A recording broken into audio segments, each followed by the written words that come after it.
Good morning सबको and welcome. आप सब आए यहाँ पर और उम्मीद करता हूँ कि आप सब अच्छे होंगे। ये इंटरेक्शन तो हमारा वन वे होने वाला है। मैंने कभी किया नहीं है वन वे इंटरेक्शन पर उम्मीद करता हूँ अच्छा होगा। तो सबसे पहले मेरे बारे में मैं मनोज कुमार महरिया हूँ और इस साल का रैंक 628 हूँ सिविल सर्विसेज 2022 का। और ये मेरा सेकंड अटेम्प्ट था और मेरा फर्स्ट अटेम्प्ट 2021 का था जिसमें मैंने प्रीलिम्स पास किया था। और लेकिन मेंस मेरा कुछ मार्क्स से लगभग 13 नंबर से मेंस में क्लियर नहीं कर पाया था मेंस की कट ऑफ। एंड जी। तो दूसरा अटेम्प्ट था सोशियोलॉजी मेरा ऑप्शनल है और इसमें रैंक मेरे को 628 मिला है। अब देखते हैं क्या आता है। और अभी पोस्ट एलोकेशन हुआ नहीं है तो उम्मीद कर रहे हैं कौन-सी पोस्ट हो मिलती है वो टाइम के साथ मिलेगा। लेकिन जहाँ तक अनुमान है आईआरएस कस्टम्स मेरे को मिलेगी जो मेरी 4th चॉइस थी।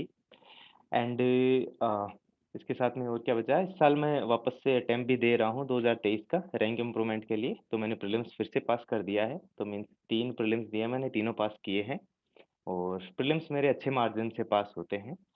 तो आपको किसी को कोई भी डाउट हो किसी चीज़ को, तो मैं कोशिश करूँगा कि जितना मेरा एक्सपीरियंस है, मैं वो शेयर कर पाऊँ आप लोगों के साथ में।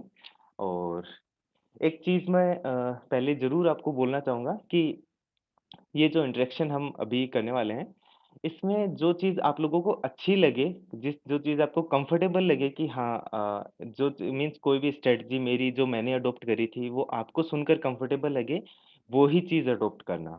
ऐसा नहीं है कि मैंने एग्ज़ाम क्लियर कर लिया है, तो मेरी स्ट्रैटेजी आपको भी काम आएगी, है ना? तो ब्लाइंडली कोई भी टॉपर हो, किसी की भी स्ट्रैटेजी अडॉप्ट नहीं करनी चाहिए, है ना? Good morning ji, good morning and Mukul thank you. And ji Anu, ठीक है ना? तो स्ट्रेटजी देखिए एक बहुत बड़ा फैक्टर होता है इस एग्ज़ाम में। अगर आप किसी को भी कॉपी करने जाओगे ना, तो आपको बहुत सारे कन्फ्यूज़न्स होंगे और फिर इरिटेशंस डेवलप होने लग जाती हैं धीरे-धीरे। क्योंकि हम किसी और की स्ट्रेटजी को अच्छे से इंटरनलाइज़ नहीं कर सकते हैं, ठीक है?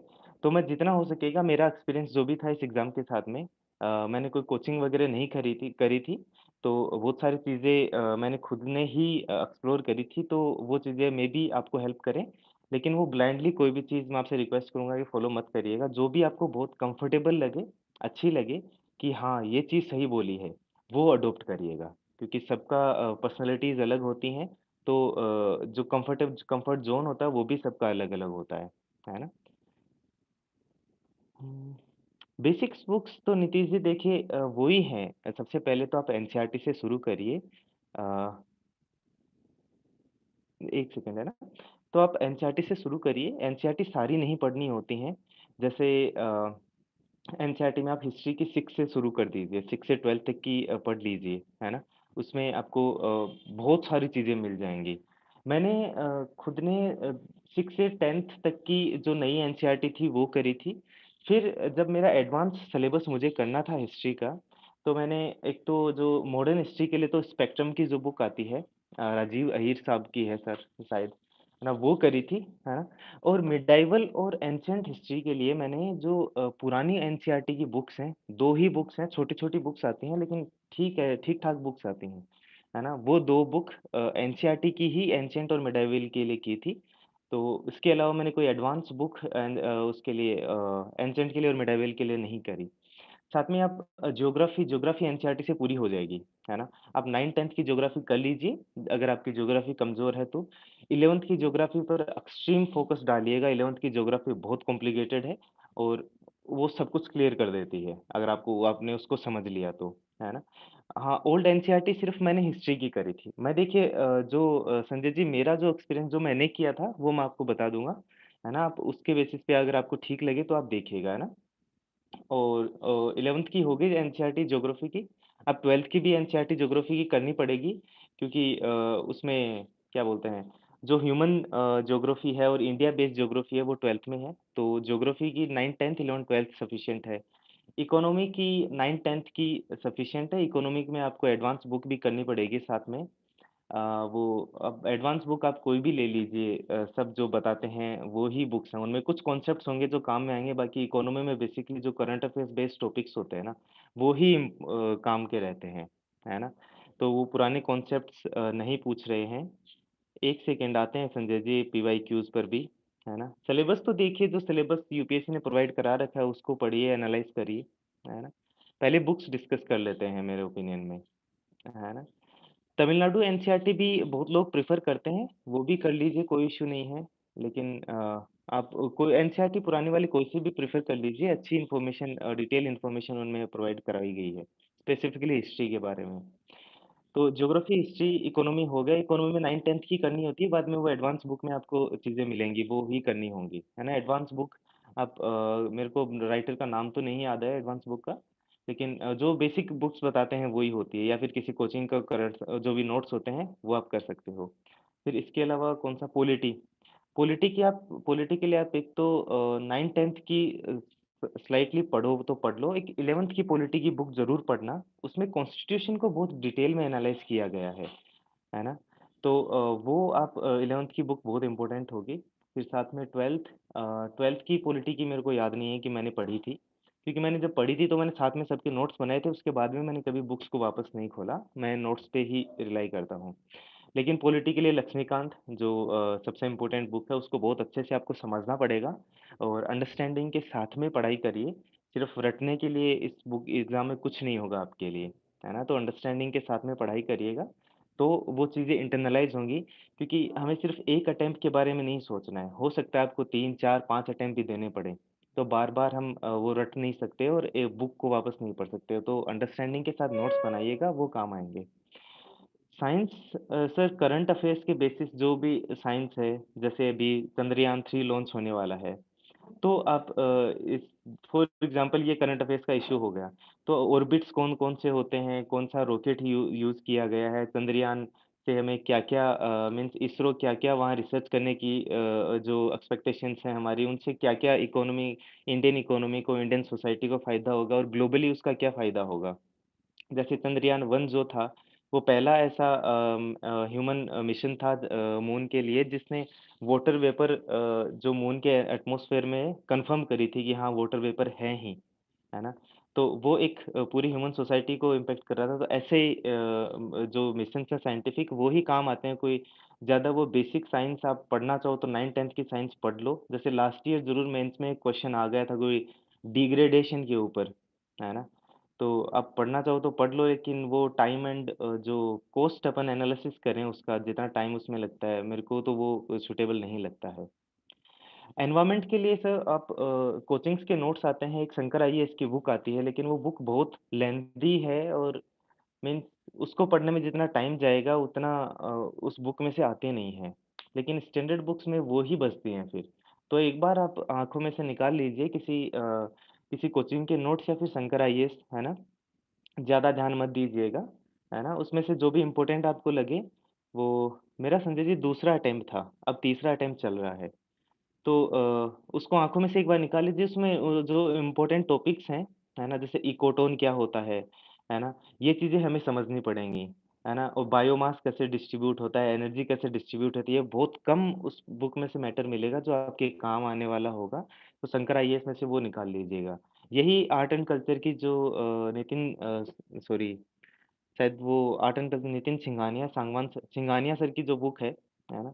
वो बहुत बल्की बुक है, तो उसमें से बहुत कम टॉपिक्स हैं आर्ट एंड कल्चर के लिए। जैसे एक तो म्यूज़िक के ऊपर हिंदुस्तानी म्यूज़िक, कार्नेटिक म्यूज़िक है, वो कर लेना।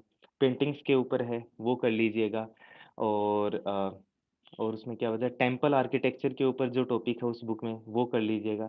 एक लैंग्वेज के ऊपर कर लीजिएगा, वो कई जगह काम आ जाता है ना? तो ऐसे बहुत कम टॉपिक्स हैं इम्पोर्टेंट, वो कर लीजिएगा, पूरी बुक के साथ मत जाना क्योंकि बहुत टाइम वेस्ट होता है उसमें। लक्ष्मीकांत सर इनफ रहेगा, देखिए लक्ष्मीकांत एक बेसिक बुक है जो आपको पॉलिटी के सारे बेसिक्स क्लियर कर देगी। पॉलिटी यूपीएससी में पॉलिटी का मतलब है कॉन्स्टिट्यूशन, ठीक है?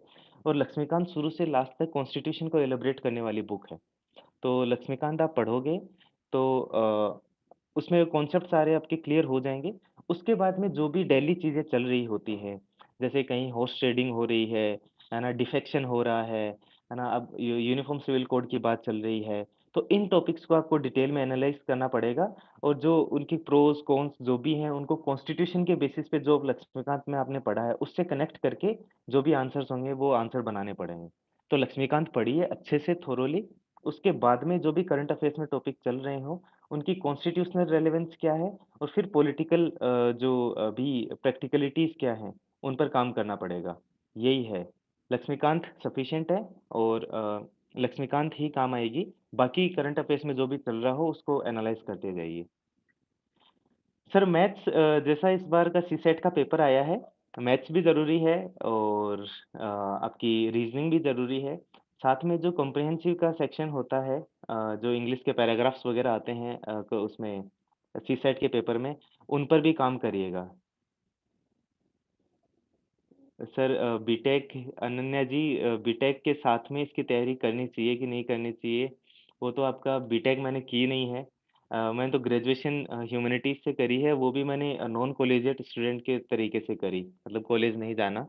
वैसे ही तो मैं ये एक्सपीरियंस आपको शेयर नहीं कर पाऊँगा, अगर आपकी बीटेक बहुत हेक्टिक है, तो शायद कॉम्प्लिकेटेड रहेगा आपके लिए, लेकिन अगर बीटेक में पढ़ाई नहीं करनी पड़ती है, तो उसका मुझे पता नहीं है। तो आप कर सकते हो साथ में। मंथली मैगज़ीन्स काम आती हैं, बहुत इम्पोर्टेंट होती हैं। मंथली मैगज़ीन्स में आपको बहुत सारी चीज़ें मिल जाएँगी, लेकिन न्यूज़पेपर को भी अच्छे से पढ़िए, है ना? और जी, न्यूज़पेपर को अच्छे से पढ़िए और मंथली मैगज़ीन्स कर लीजिए, वो मोर देन इनफ है।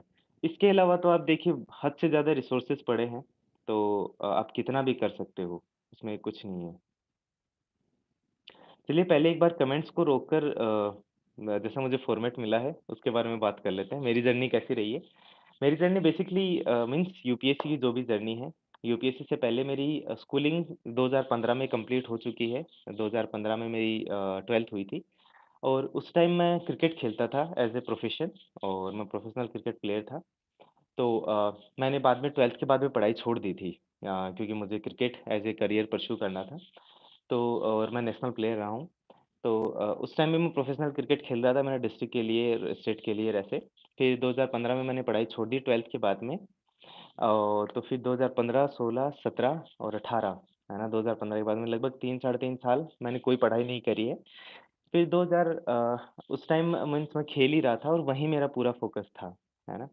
और उसके बाद में 2018 में कोई मेरे को इंजरी हुई थी, क्रिकेट के मैच के तो टाइम पर ही लिगामेंट की एसीएल लिगामेंट होता है हमारे नी में, उसकी इंजरी थी।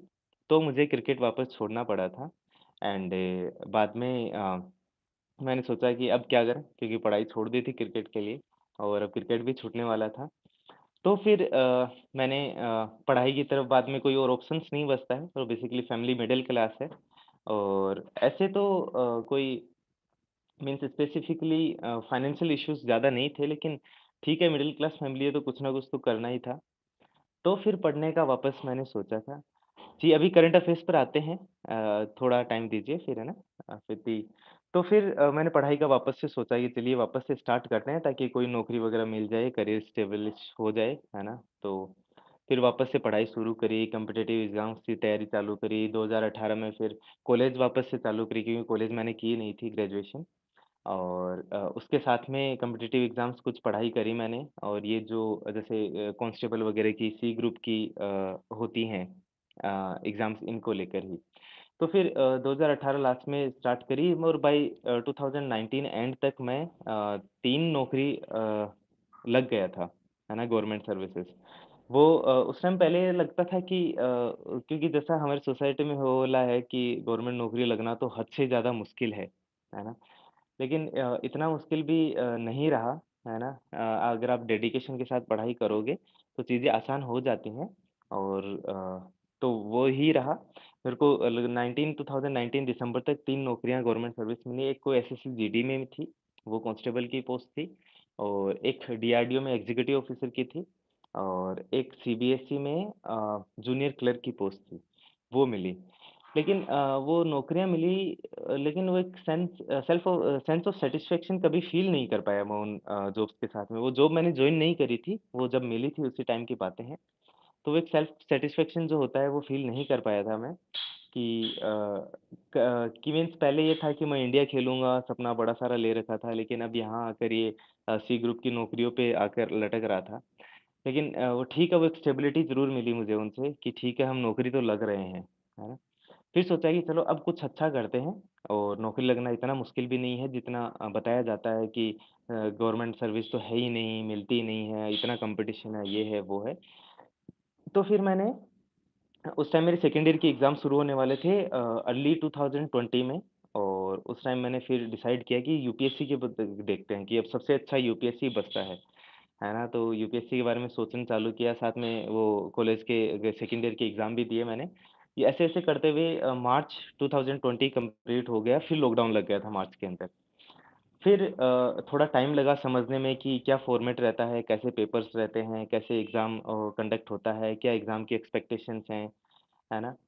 तो रिसर्च करी, इंटरनेट पर रिसर्च करी, मेरे जीजाजी सिविल सर्विसेज़ की प्रिपरेशन कर रहे थे, तो उनसे कुछ चीज़ें पूछी। जो-जो मुझे लगा कि किसी को थोड़ी बहुत भी जानकारी है, कुछ लोगों से, उनसे मैंने पूछने की कोशिश करी। फिर बाय मार्च अप्रैल में फिक्स कर चुका था कि हाँ, मुझे अब मैं यूपीएससी के ही एग्ज़ाम में यूपीएससी की प्रिपरेशन ही शुरू करूँगा।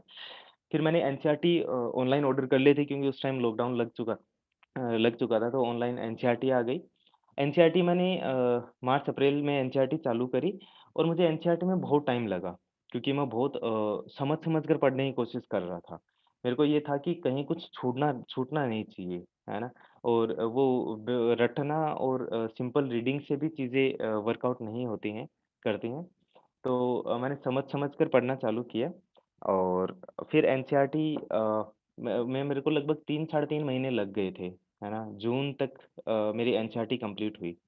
और वो एनसीईआरटी कंप्लीट होते ही मैंने साथ में मेरा ऑप्शनल भी डिसाइड कर लिया था कि मुझे सोशियोलॉजी ऑप्शनल करना है। एनसीईआरटी मैंने इतनी अच्छे से पढ़ी कि जब मैं कोई भी सब्जेक्ट पढ़ रहा होता ना एनसीईआरटी में, तो मेरे को लग उसमें इतना इंटरेस्ट आता है कि मेरे को ऐसा लगता है कि हाँ, मेरे को यही सब्जेक्ट लेना है, क्योंकि मैं बहुत इंटरेस्ट लेकर उस सब्जेक्ट को पढ़ रहा था। फिर फाइनली मैंने डिसाइड किया क्योंकि मैं 2021 का जो मेरा फर्स्ट अटेम्प्ट था, मैं उसी को बहुत सीरियसली टारगेट कर रहा था कि हाँ, यही अटेम्प्ट मुझे करना है। 10th और 12th में मेरे मार्क्स 10th में है मेरे 8.4 सीजीपीए हैं, है ना? अब वो कैसे आए वो मैं नहीं बताऊँगा। 12th में मेरे 62.8 परसेंट हैं जो उसमें भी थोड़ा-सा ये था कि मेरे जो ड्राइंग एक सब्जेक्ट था, उसमें मेरे 90 के आस-पास मार्क्स हैं, नहीं तो 60% मार्क्स 62% मार्क्स भी नहीं आते, है ना? एनसीईआरटी मैंने एक बार करी थी और बहुत अच्छे से करी थी। उस टाइम साथ में मैं नोट्स भी बना रहा था उसके। वो थोड़ा-सा नोट्स उस टाइम बनाने नहीं आते थे तो बल्की हो गया था मेरे लिए। लेकिन ठीक है धीरे-धीरे प्रोसेस में ही हम सीखते जाते हैं और एक सेल्फ इवैल्यूएशन हमें हमेशा करना चाहिए डेली सोते जब काम करके सोए ना शाम को, तो हमें इवैल्यूएट करना चाहिए कि आज हमने जो किया, वो कैसा किया, अच्छा किया कि नहीं किया, है ना? और अच्छा किया तो खुद को एप्रिशिएट करिए और अच्छा नहीं किया तो खुद को कोई भी आप तरीका समझ सकते हैं पनिश करने का। जैसे मैं जिस दिन अच्छा नहीं कर पाता था, उस दिन मैं फिर जिस चीज़ से मुझे अच्छा लगता था जैसे कोई वीडियो देख ली, है ना? वो टाइम फिर के कट करने लग जाता था, सोने का टाइम कट करने लग जाता था, है ना? तो फिर एनसीईआरटी हो गई थी मेरी जून तक, फिर मैंने ऑप्शनल भी डिसाइड कर लिया था सोशियोलॉजी कि सोशियोलॉजी लेना है क्योंकि 2021 को मैंने टारगेट किया था, उसके लिए मेरे पास बहुत कम टाइम था। पहले 2021 की एग्ज़ाम लगभग शायद जून में थी, हाँ, तो मेरे पास 14 एक महीने थे, 14 महीने में मुझे पूरी प्रिपरेशन करनी थी, है ना? और तो फिर मैंने डिसाइड किया कि 4 महीने में लोग बोलते हैं कि 5-6 महीने में वो सोशियोलॉजी ऑप्शनल कंप्लीट हो जाता है ना? फिर लेकिन मेरे को टाइम लिमिटेड था तो मैंने सोचा कि मैं कुछ एक्स्ट्रा एफर्ट्स डालूँगा और मैंने 4 महीने का शेड्यूल रखा कि 31st अक्टूबर 31st का महीना होता है ना? हाँ, 31st अक्टूबर तक मुझे मेरा सोशियोलॉजी का सिलेबस कंप्लीट करना ही करना है। और तो मैंने सोशियोलॉजी शुरू करी और फिर 4 महीने मैंने आगे के 4 महीने रखे थे जीएस के लिए, तो वो कंप्लीट होने थे फ़रवरी 28 तक। फिर मेरे पास बचे 3 महीने, उनमें से मैंने डिसाइड किया था कि मैं 20 दिन 1 महीना आंसर राइटिंग को दूँगा ताकि प्रीलिम्स से पहले आंसर राइटिंग में एक स्ट्रक्चर वगैरह आ जाए, ताकि प्रीलिम्स के बाद में ज़्यादा कॉम्प्लिकेटेड ना हो चीज़ें मेरे लिए। क्योंकि मेरे को लग रहा था कि मैं प्रीलिम्स कर लूँगा क्योंकि मैं बहुत ध्यान लगाकर और समझ-समझ कर चीज़ों को पढ़ रहा था, तो कॉन्सेप्ट क्लैरिटी अच्छी आ रही थी। और उसी का वो उस टाइम की वो कॉन्सेप्ट क्लैरिटी का ही रीज़न है कि मैंने 3 अटेम्प्ट में तीनों प्रीलिम्स पास करी हैं। अभी मेरा तीसरा अटेम्प्ट चल रहा है जो 23 का अटेम्प्ट है और मैंने बहुत अच्छे मार्जिन से प्रीलिम्स पास करी हैं। मेरे पहले प्रीलिम्स में 2021 में लगभग 100 के आस-पास स्कोर था। 2022 में मेरा स्कोर लगभग 130 के आस-पास है। 127 है या फिर 130 के आसपास है। और इस बार जो प्रीलिम्स बहुत कॉम्प्लिकेटेड था, जबकि और साथ में मेरा इंटरव्यू भी लेट था। मेरा 8 मई को ही इंटरव्यू था, 23 मई को रिजल्ट आया, 28 मई की प्रीलिम्स थी। तो इंटरव्यू और प्रीलिम्स के बीच में तो 20 दिन थे। उसमें रिजल्ट की वजह से वो रैंक मिलने की वजह से भी 4-5 दिन वहाँ वेस्ट हो गए। साथ में मेरे ग्रेजुए उसके मास्टर्स के एग्ज़ाम चल रहे हैं, है ना? कोचिंग नेसेसरी नहीं है सर, और कोचिंग मैंने की भी नहीं है। मैंने सिर्फ़ जो क्या बोलते हैं, टेस्ट सीरीज़ जॉइन करी है ना? तो तो मेरे पास 20 दिन ही थे, फिर भी मेरी प्रीलिम्स पास हो गई, जबकि बहुत लोगों की नहीं हुई है, जिन्होंने बहुत अच्छे से प्रिपरेशन करी थी उनकी भी। इसके पीछे रीज़न ये था कि मैंने जो जब पहली बार पढ़ाई करी थी, तो उस टाइम भी कॉन्सेप्ट्स क्लैरिटी के लिए ही पढ़ाई करी थी और चीज़ें समझ-समझ कर करी। तो वो बार-बार कन्फ्यूज़न्स अब भी क्रिएट नहीं होते हैं, है ना? तो फिर मैंने ऑप्शनल की प्रिपरेशन चालू करी, खुद से ही सेल्फ स्टडी करना चालू किया मैंने मेरे घर से ही। और मैंने जो भी टाइम था मैं डेली के टारगेट सेट करता था। डेली खुद को इवैल्यूएट करता था कि मैं जो कर रहा हूँ उसके साथ मुझे कंफर्टेबल फ़ील हो रहा है कि नहीं हो रहा है। क्योंकि कई बार हम गलतियाँ दोहराते जाते हैं और उनको खुद को इवैल्यूएट नहीं करते हैं, तो फिर वो गलतियाँ ऐसी लगती हैं, वो गलतियाँ ही आदत बन जाती हैं। इसलिए सेल्फ इवैल्यूएशन बहुत ज़रूरी है ना? और सेल्फ इवैल्यूएशन, हम गलती कर रहे हैं कि नहीं कर रहे हैं, हम गलत हैं कि नहीं है, उसका कैसे पता चलता है कि हम किसी चीज़ के साथ कंफर्टेबल फ़ील कर रहे हैं कि नहीं कर रहे हैं। देखिए, जिस चीज़ के साथ मैंने पहले भी बोला था और अब भी बोल रहा हूँ कि जिस चीज़ के साथ मैं कंफर्टेबल फ़ील कर रहा हूँ, ज़रूरी नहीं है कि आप भी उसी के साथ करो। तो जो चीज़ मेरे लिए काम कर रही है, ज़रूरी नहीं है कि वो आपके लिए काम करेगी, है ना? तो सेल्फ इवैल्यूएशन ज़रूरी है, डेली का डेली। उस डेली के टारगेट्स रखता था, वीकली टारगेट्स रखता था कि मुझे 1 वीक से ज़्यादा बड़े टारगेट्स नहीं रखता था, क्योंकि बाद में वो बहुत बड़ा दिखने लग जाता है और सामने पहाड़ दिखता है तो छोटे-छोटे रास्ते मुश्किल लगने लग जाते हैं फिर। तो फिर वो डेली के टारगेट्स मैंने पूरे किए। बाकी चीज़ें देखो, जो एडिशनल चीज़ें हैं जो हम जनरली सोशल लाइफ़ में करते हैं, वो एक बार छोड़नी पड़ती हैं, शादियाँ वगैरह, त्योहार वगैरह। वो टाइम लिमिटेड था तो छोड़ी मैंने भी। और मेरा फिक्स 4 महीने से 3 दिन कम में मैंने सोशियोलॉजी का पूरा सिलेबस कर दिया था और मेरा सिलेबस मेरे नोट्स वगैरह अच्छे बने, है ना? जो भी मैंने दोनों अटेम्प्ट में दोनों मेंस लिखे हैं, है ना? तो जो पेपर्स देखकर मुझे लगा कि मेरे नोट्स अच्छे बने हैं, कि थोरोली चीज़ें कवर कर रखी हैं मैंने नोट्स में, तो मुझे दोबारा से बुक उठाने की ज़रूरत नहीं पड़ती। फिर मैंने लगभग अक्टूबर के बाद में 1 नवंबर से मैंने मेरी उसकी जीएस की जो वो सिलेबस था वो स्टार्ट किया। साथ में मैंने एक टेस्ट सीरीज़ भी खरीदी एंड उस टेस्ट सीरीज़ में मैंने कुछ टेस्ट अटेम्प्ट किए थे, है ना? और जो ज ज उसका प्रीलिम्स के ज़रूर मैंने टेस्ट अटेम्प्ट करना नवंबर-दिसंबर से चालू कर दिए थे और मेंस के मैंने कुछ टेस्ट ऐसे आधे-आधे करके ऐसे अटेम्प्ट किए थे। एक आंसर राइटिंग का मैं साथ में बताना चाहूँगा कि आंसर राइटिंग मैंने शुरू से ही करना चालू किया, पहले दिन से नहीं, लेकिन जब से मेरे को लगा कि हाँ, मेरे पास कुछ चीज़ों के लिए लिखने के लिए कुछ कंटेंट है, तब से ही। और देखिए, शुरू में सबको टाइम लगता है। आंसर राइटिंग में एक आंसर लिखने में आधा घंटा लगता है, तो आप इरिटेट मत होइए, है ना? और डाउन मत फ़ील करिए, सबको ही लगता है वो आधा घंटा शुरू में। और वो आंसर खुद का पहला का आंसर होता है, वो पढ़कर मीन्स ऐसे भी लगता है कि यार ये क्या आंसर लिख दिया मैंने, है ना? तो वो इरिटेशन सबको होती है और आंसर्स बहुत खराब होते हैं शुरू में, लेकिन उसकी वजह से आप इनर्शिया मत डेवलप होने देना खुद के अंदर। इनर्शिया इन द सेंस, हमें ऐसे लगने लग जाता है कि यार मैं तो बहुत खराब लिख रहा हूँ या लिख रही हूँ, अभी छोड़ते हैं, पहले सिलेबस करती हूँ, फिर शुरू करेंगे। ऐसा मत करिएगा। खराब लिखा जा रहा है, लिखने दीजिए, जो हो रहा है होने दीजिए, टाइम लग रहा है लगने दीजिए, पर लिखिए, आंसर राइटिंग करिएगा ही, है ना? जब भी आपको लगे कि हाँ, अब मेरे पास सफिशिएंट कंटेंट है, तब से। ठीक है, तो फिर नवंबर से मैंने जीएस का चालू किया और मैं डेली के 3 आंसर्स लिखता था शाम को। और वो आंसर्स जैसे किसी भी वेबसाइट से कोई किसी भी कोचिंग की वेबसाइट से दृष्टि डेली क्वेश्चंस प्रोवाइड कराती है, इनसाइट्स प्रोवाइड कराते हैं, तो उनके और वो आंसर्स भी उनके नीचे मिल जाते हैं, जो लिखते हैं वो लोग अपलोड करते हैं। तो उनके साथ आप टैली कर सकते हो। तो वहाँ से क्वेश्चन लेता था, आंसर लिखता था। और फिर मेरा सिलेबस जीएस का भी मैंने फ़रवरी एंड तक मेरा सिलेबस मैंने कंप्लीट कर दिया था, जो मैंने टारगेट किया था। क्योंकि मैं मेरे शेड्यूल्स मिस नहीं होने देता था। शेड्यूल्स के साथ स्ट्रिक्ट रहिए, चीज़ें अपने आप लाइन में आ जाती हैं, चीज़ें अपने आप सही हो जाती हैं। तो फिर फ़ेब तक मेरा जीएस भी कंप्लीट था, मेरा ऑप्शनल का सिलेबस भी हो चुका था। फिर मैंने 15-20 दिन जो मैं आंसर्स अजीब-अजीब से आंसर्स लिख रहा था मेंस को लेकर, वो आगे-पीछे जा रहे थे। तो उनको 15 एक दिन मैंने उनको दिए स्ट्रक्चर को लेकर। अ हाँ, उसके स्ट्रक्चर को दिए 15-20 दिन, फिर मैंने प्रीलिम्स स्पेसिफिक प्रिपरेशन चालू कर दी कि अब मेंस के बाद में प्रीलिम्स के बाद में ही देखेंगे। पहले उस पर काम करते हैं, आंसर्स पे सॉरी प्रीलिम्स पर काम करते हैं और मैंने 3 महीने प्रीलिम्स के लिए रखे थे जिसमें मैंने करंट अफ़ेयर्स किए, बहुत अच्छे से thoroughly prelims specific current affairs जो मंथली मैगज़ीन में लास्ट में आते हैं या फिर आप जैसे डेली पीडीएफ्स आती हैं, विज़न आईएएस की आती हैं, वो आप कर सकते हो। तो मैंने डेली जो पीडीएफ्स थी वो भी की थी, है ना? और मेरा ऑप्शनल सोशियोलॉजी है। फिर करंट अफ़ेयर्स को थोरोली किया, जो रिविज़न से जो जीएस का मैंने सिलेबस किया था उसको थोरोली किया मैंने, रिवाइज़ किया वापस से 2 या 3 बार मैंने रिवाइज़ कर लिया था वापस से, है ना?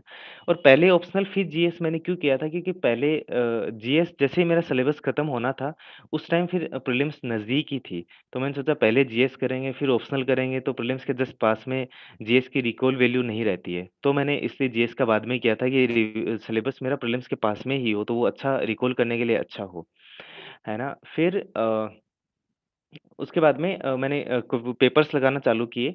प्रीलिम्स में देखिए सबसे इम्पोर्टेंट रहता है जो आप मॉक टेस्ट लगाते हो ना, मॉक टेस्ट बहुत ज़रूरी है ना? जितने लगा सकते हो लगाइए।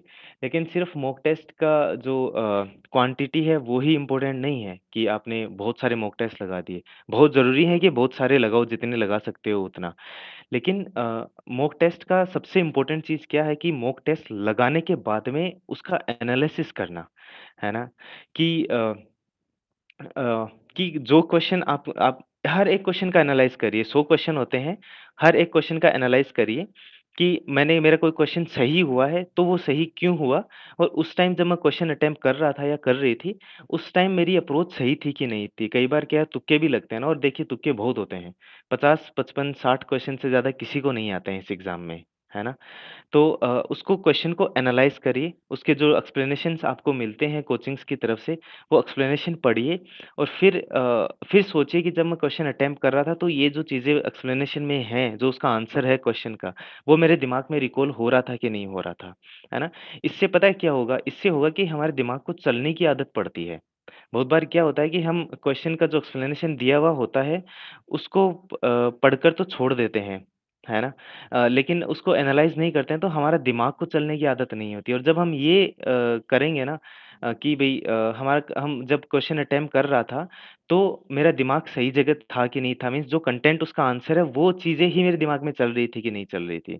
तो हमारे दिमाग को चलने की प्रैक्टिस होगी ताकि जब प्रीलिम्स में कुछ नए क्वेश्चन्स मिलते हैं ना, तो उनको देखकर घबराहट नहीं होती है। वहाँ भी फिर हमारा दिमाग एनालिटिकल मोड में आता है और उस क्वेश्चन का आंसर ढूँढने की कोशिश करता है, जो कि बहुत ज़रूरी है ना?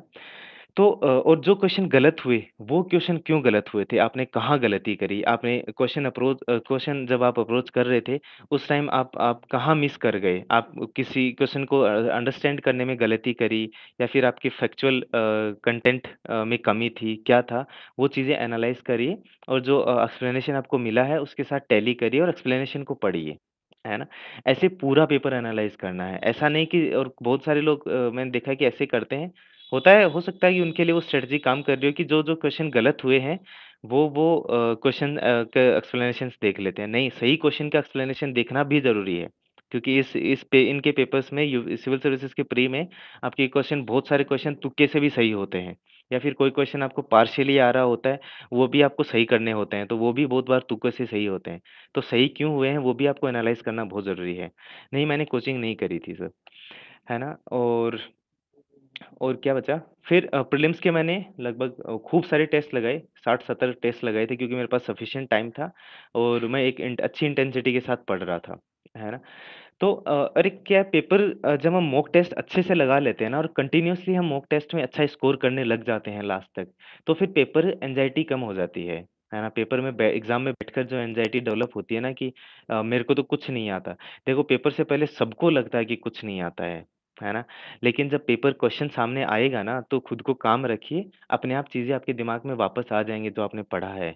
जो आपने पढ़ा है वो कहीं नहीं जाता है, वो हमारे दिमाग में ही होता है ना? बस वो एंग्ज़ायटी ज़्यादा तब होती है जब हम क्या बोलते हैं, हमारे मॉक टेस्ट अच्छे से और खूब सारे नहीं लगाए हुए होते हैं, तो हमें वो पेपर हमारे लिए नई-नई चीज़ होती है। लेकिन जब हम मॉक टेस्ट बहुत अच्छे से लगाए हुए होते हैं, तो वहाँ एंग्ज़ायटी नहीं होती है।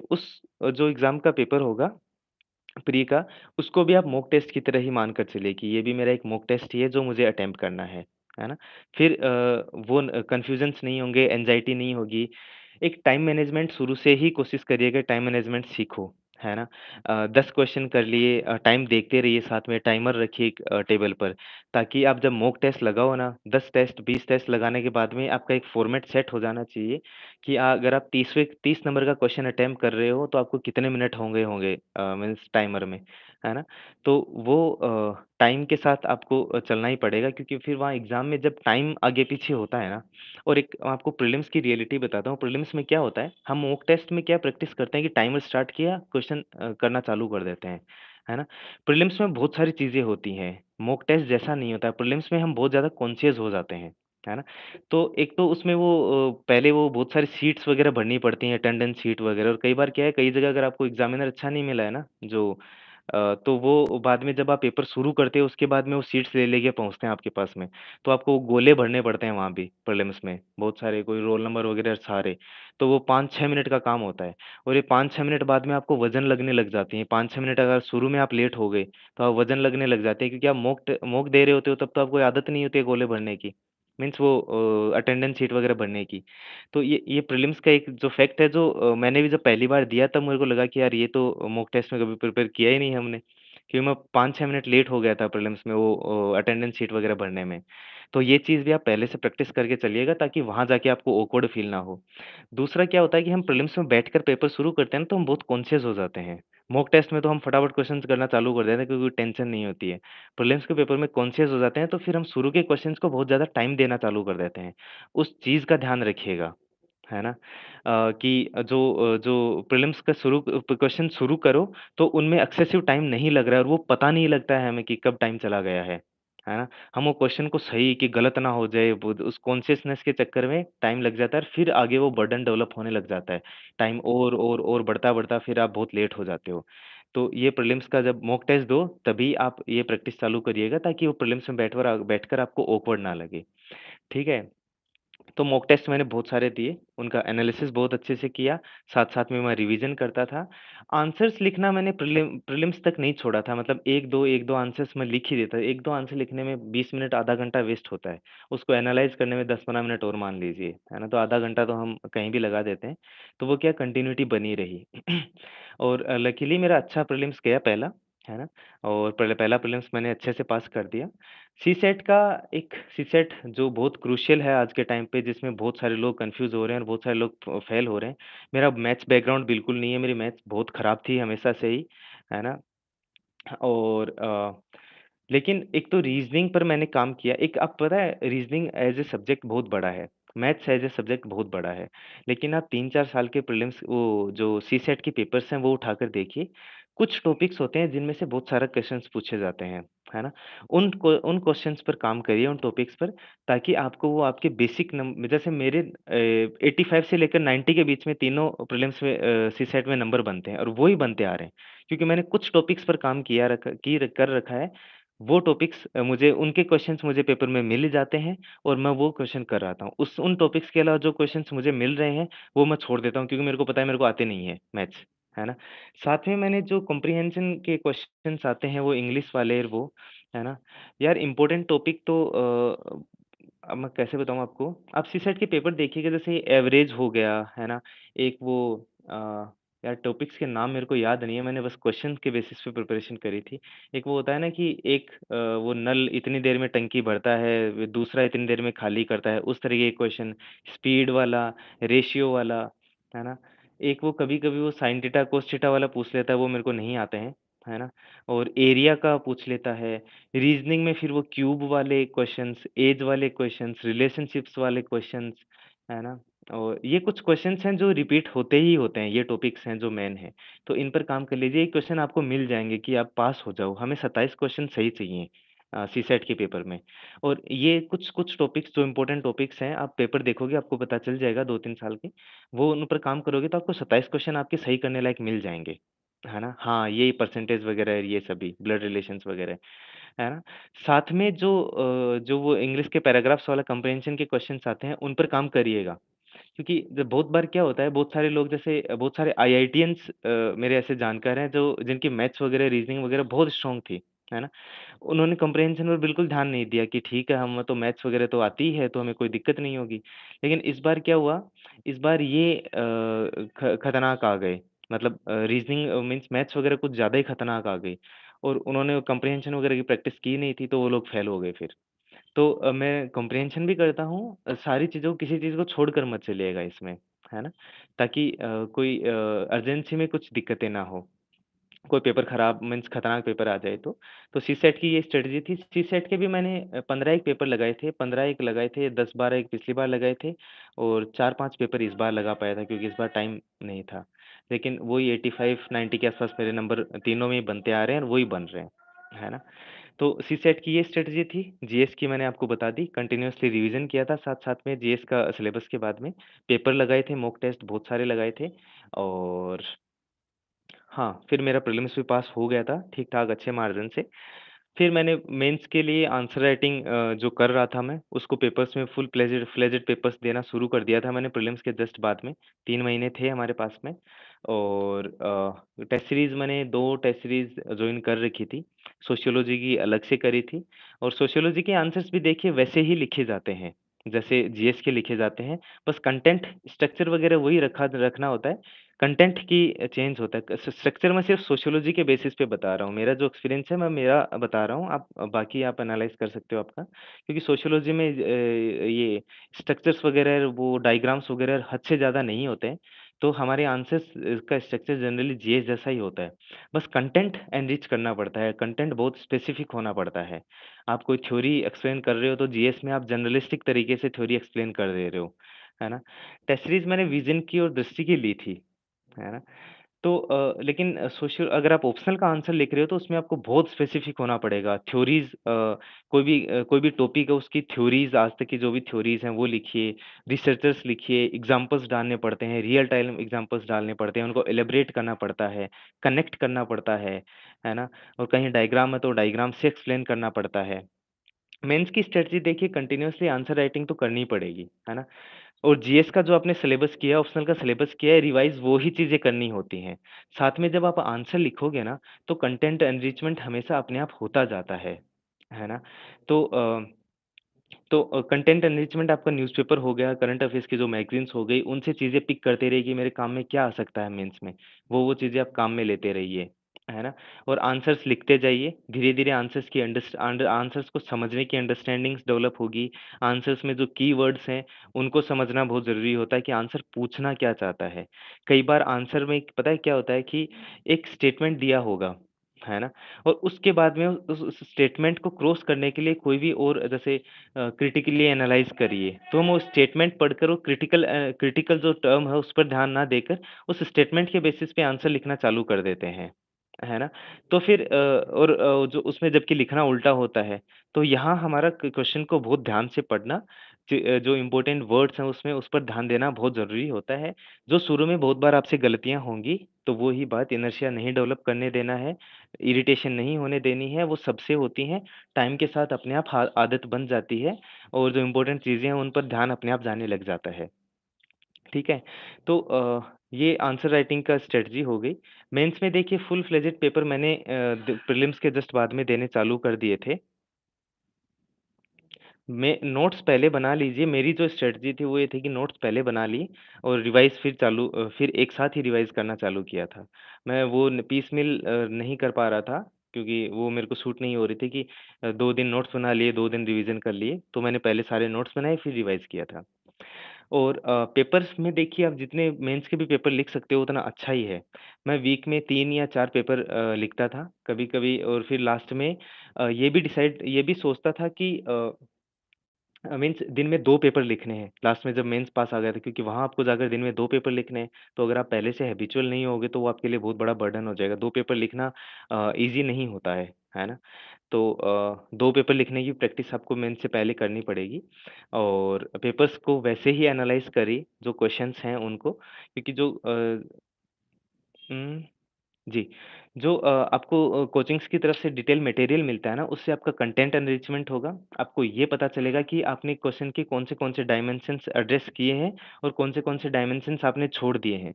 क्योंकि डायमेंशन्स क्वेश्चन की जो डिमांड होती है ना, वो सारे के सारे क्लियरली मेंशन नहीं होते हैं। जैसे मान लो आपको कोई प्रॉब्लम के बारे में पूछा, है ना? क्वेश्चन सिंपली लिख देगा कि analyse the so and so problem. Management किसी सिटी में है, तो इसकी प्रॉब्लम को एनालाइज़ करिए, क्वेश्चन ये बोल देगा। लेकिन उस प्रॉब्लम का ओरिजिन क्या है? उस प्रॉब्लम अभी करंटली प्रिवेल कर रही है तो क्यों कर रही है? मीन्स उसके पीछे फैक्टर्स क्या हैं? पॉलिटिकल फैक्टर्स क्या हैं? रिसोर्स वाइज़ फैक्टर्स क्या हैं? पब्लिक का बिहेवियर के फैक्टर्स क्या हैं? सोशल फैक्टर्स हो गए वो, है ना? और इकोलॉजी कैसी है? कई बार जैसे अब मान लो हिमालयन कोई सिटी के बारे में आप लिख रहे हो, तो वहाँ वेस्ट मैनेजमेंट इतना आसान नहीं होता है ना, क्योंकि कनेक्टेड नहीं है। और स्पेस नहीं है डंपिंग के लिए, डंपिंग यार्ड्स बनाने के लिए, तो ये बहुत सारे डायमेंशन्स आपको करने पड़ेंगे। फिर अभी तक गवर्नमेंट ने क्या किया है ना? वेस्ट मैनेजमेंट के लिए, जैसे स्वच्छ भारत मिशन हो गया, है ना? और अभी वेस्ट मैनेजमेंट के लिए जो प्रोसेसिंग प्लांट्स है, उनके लिए इन्वेस्टमेंट उनको प्रायोरिटी फंडिंग में गवर्नमेंट ने डाल रखा है बैंक से, तो उनको प्रायोरिटी लैंडिंग मिलती है ग बैंक्स की तरफ से। ऐसे जो स्कीम्स और इनिशिएटिव्स गवर्नमेंट ने लिए हैं, वो लिखने पड़ेंगे आपको। फिर आप बताइए कि अब जो करंट प्रेवेलेंट प्रॉब्लम अभी भी है, उसको और रिज़ॉल्व करने के लिए आगे हम क्या कर सकते हैं? तो आप अपने सुझाव दीजिए। तो ये 4-5 डायमेंशन्स हो गए ना एक सिंपल क्वेश्चन से, तो बहुत बार क्या होता है हम बहुत से कुछ डायमेंशन्स इनमें से मिस कर देते हैं। तो जब आप उनको एनालाइज़ करोगे ना तो मीन्स जो कोचिंग ने आपको फ्रेमवर्क दिया है और तो उसको एनालाइज़ करोगे तो आपको पता चलेगा कि क्या चीज़ें आपने एड्रेस करी और क्या आपने मिस कर दी। है ना? तो ये फैक्टर्स हो गए आंसर्स को लेकर, तो उसको भी एनालाइज़ करना पेपर लिखने के बाद में जब कॉपी चेक होकर आ जाए तब एनालाइज़ करना है कि जो जिस इवैल्यूएटर था उसने आपको क्या-क्या सजेशंस दिए हैं और उसके साथ में जो कोचिंग का एक्सप्लेनेशन मिला हुआ है उसको देखकर एनालाइज़ करिए।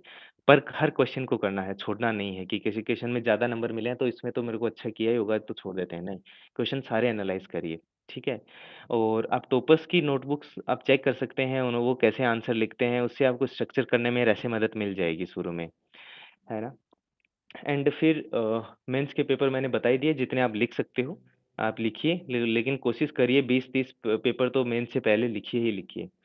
तो मेरा फर्स्ट फिर मेंस हुआ उसमें मैंने मीन्स ठीक था फर्स्ट अटेम्प्ट के अकॉर्डिंग मेरे लगभग 13 नंबर से मेरी कट ऑफ मिस हुई मेंस की। लेकिन मैं पहला मेंस टारगेट कर रहा था कि पहले अटेम्प्ट में ही निकलना है, लेकिन नहीं हो पाया तो थोड़ा दुःख तो हुआ, लेकिन ठीक है मैंने पॉज़िटिव ही लिया उस चीज़ को कि मैं यहाँ इतना क्लोज़ तक पहुँचा वो भी अच्छी बात है ना? और फिर सेकंड अटेम्प्ट की तैयारी चालू करी वापस से। शुरू-शुरू में जब बीच में टाइम कम था क्योंकि मेरे को ये ल मेरा मेंस अच्छा गया था और उससे पहले कभी मेंस लिखा नहीं था, तो मेरे को ये पता था नहीं कि पास होगा मीन्स क्या मैं खुद को कंपेयर नहीं कर पा रहा था, तो मेरे को ये था कि मैं मेंस पास कर लूँगा। लेकिन फिर पता चला कि मेंस फेल हो गया और 2021 का मेंस लेट हुआ था, जनवरी 2022 में ही हुआ था हमारा मेंस, कोरोना की वजह से डिले हो गया था। तो फिर प्रीलिम्स के लिए ज़्यादा टाइम फिर से नहीं बचा था, लेकिन मैंने 22 के प्रीलिम्स के लिए फिर से जो 2 ढाई महीने बचे थे उनमें अच्छी रिवीज़न किया, वापस से बहुत सारे पेपर्स लगाए, है ना? और फिर प्रीलिम्स 2022 का मेरा वापस से क्लियर हो गया था। मेंस का वही 3 महीने की जो बीच में मेरे को गैप मिला उसमें वही मेंस की स्ट्रैटेजी रखी। मेरे ऑप्शनल में कम मार्क्स बने थे फर्स्ट मेंस में, तो उसके बेसिस पर मैंने ऑप्शनल पर काम करना चालू किया। तो जो ऑप्शनल की थ्योरीज़ थी, उनको फिर से थोरोली मैंने पढ़ा, उनके लिए एग्ज़ाम्पल्स ढूँढे, उनको एप्लीकेशन बेस्ड और सोशियोलॉजी में क्या होता है थ्योरीज़ होती हैं, उनको वो सोसाइटी में कहाँ एप्लीकेशन अप्लाई होती हैं, वो भी हमें आंसर्स में बताना पड़ता है। मान लो जैसे एक सोशलाइज़ेशन नाम का कॉन्सेप्ट है हमारे सोशियोलॉजी में, वो एक थ्योरी है। तो उसको वो कहाँ-कहाँ इम्प्लीमेंट हो रही है। जैसे अब पैट्रियार्की सोसाइटी में प्रिवेल कर रही है ना?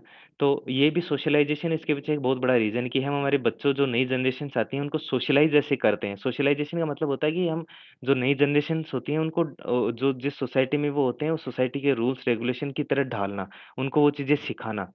तो ऐसे एप्लीकेशन बेस्ड अब जैसे वेस्ट मैनेजमेंट वाला है तो यहाँ भी मैं सोशलाइज़ेशन को कनेक्ट कर सकता हूँ, कि हमें सोशलाइज़ उस तरीके से नहीं किया गया है कि हमें कचरा यहाँ नहीं फेंकना है, हम कुछ खाकर रैपर फेंक देते हैं हर कहीं। तो ये नहीं करना है, ये हमारा जब सोशलाइज़ेशन चल रहा था बचपन से लेकर, उसमें हमें नहीं सिखाया गया था। तो ऐसे-ऐसे कनेक्ट करना पड़ता है। तो इन चीज़ों पर मैंने उस पर सोशियोलॉजी पर काम किया और वो मुझे अच्छा रिज़ल्ट दिखा, लगभग 50-55 नंबर मेरे इंक्रीज़ हो गए ऑप्शनल ऑप्शनल में इस मेंस में, तो मुझे अच्छी रैंक मीन्स रैंक मिल गई। अब रैंक और इम्प्रूव करनी है तो और काम कर रहे हैं अभी तो, है ना? तो ये अभी तक की मेरी जर्नी थी। अब आपको किसी को कुछ भी पूछना है, आप बस 1 मिनट मुझे दीजिएगा प्लीज़, है ना?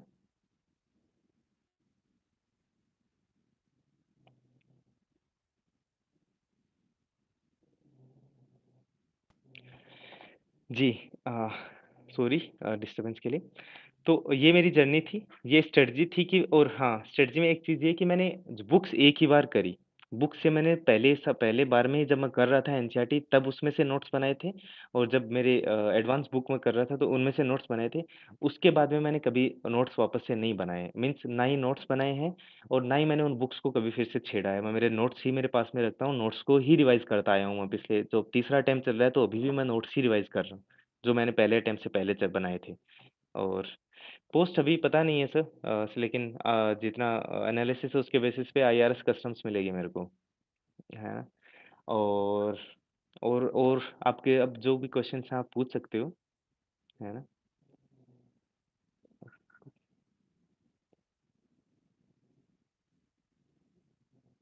देखिए एडवांस बुक अवेलेबल आपको एक्सप्लेनेशन बहुत सारी वीडियोज़ मिल जाएँगी जैसे एनसीईआरटी आपने कर ली है ना?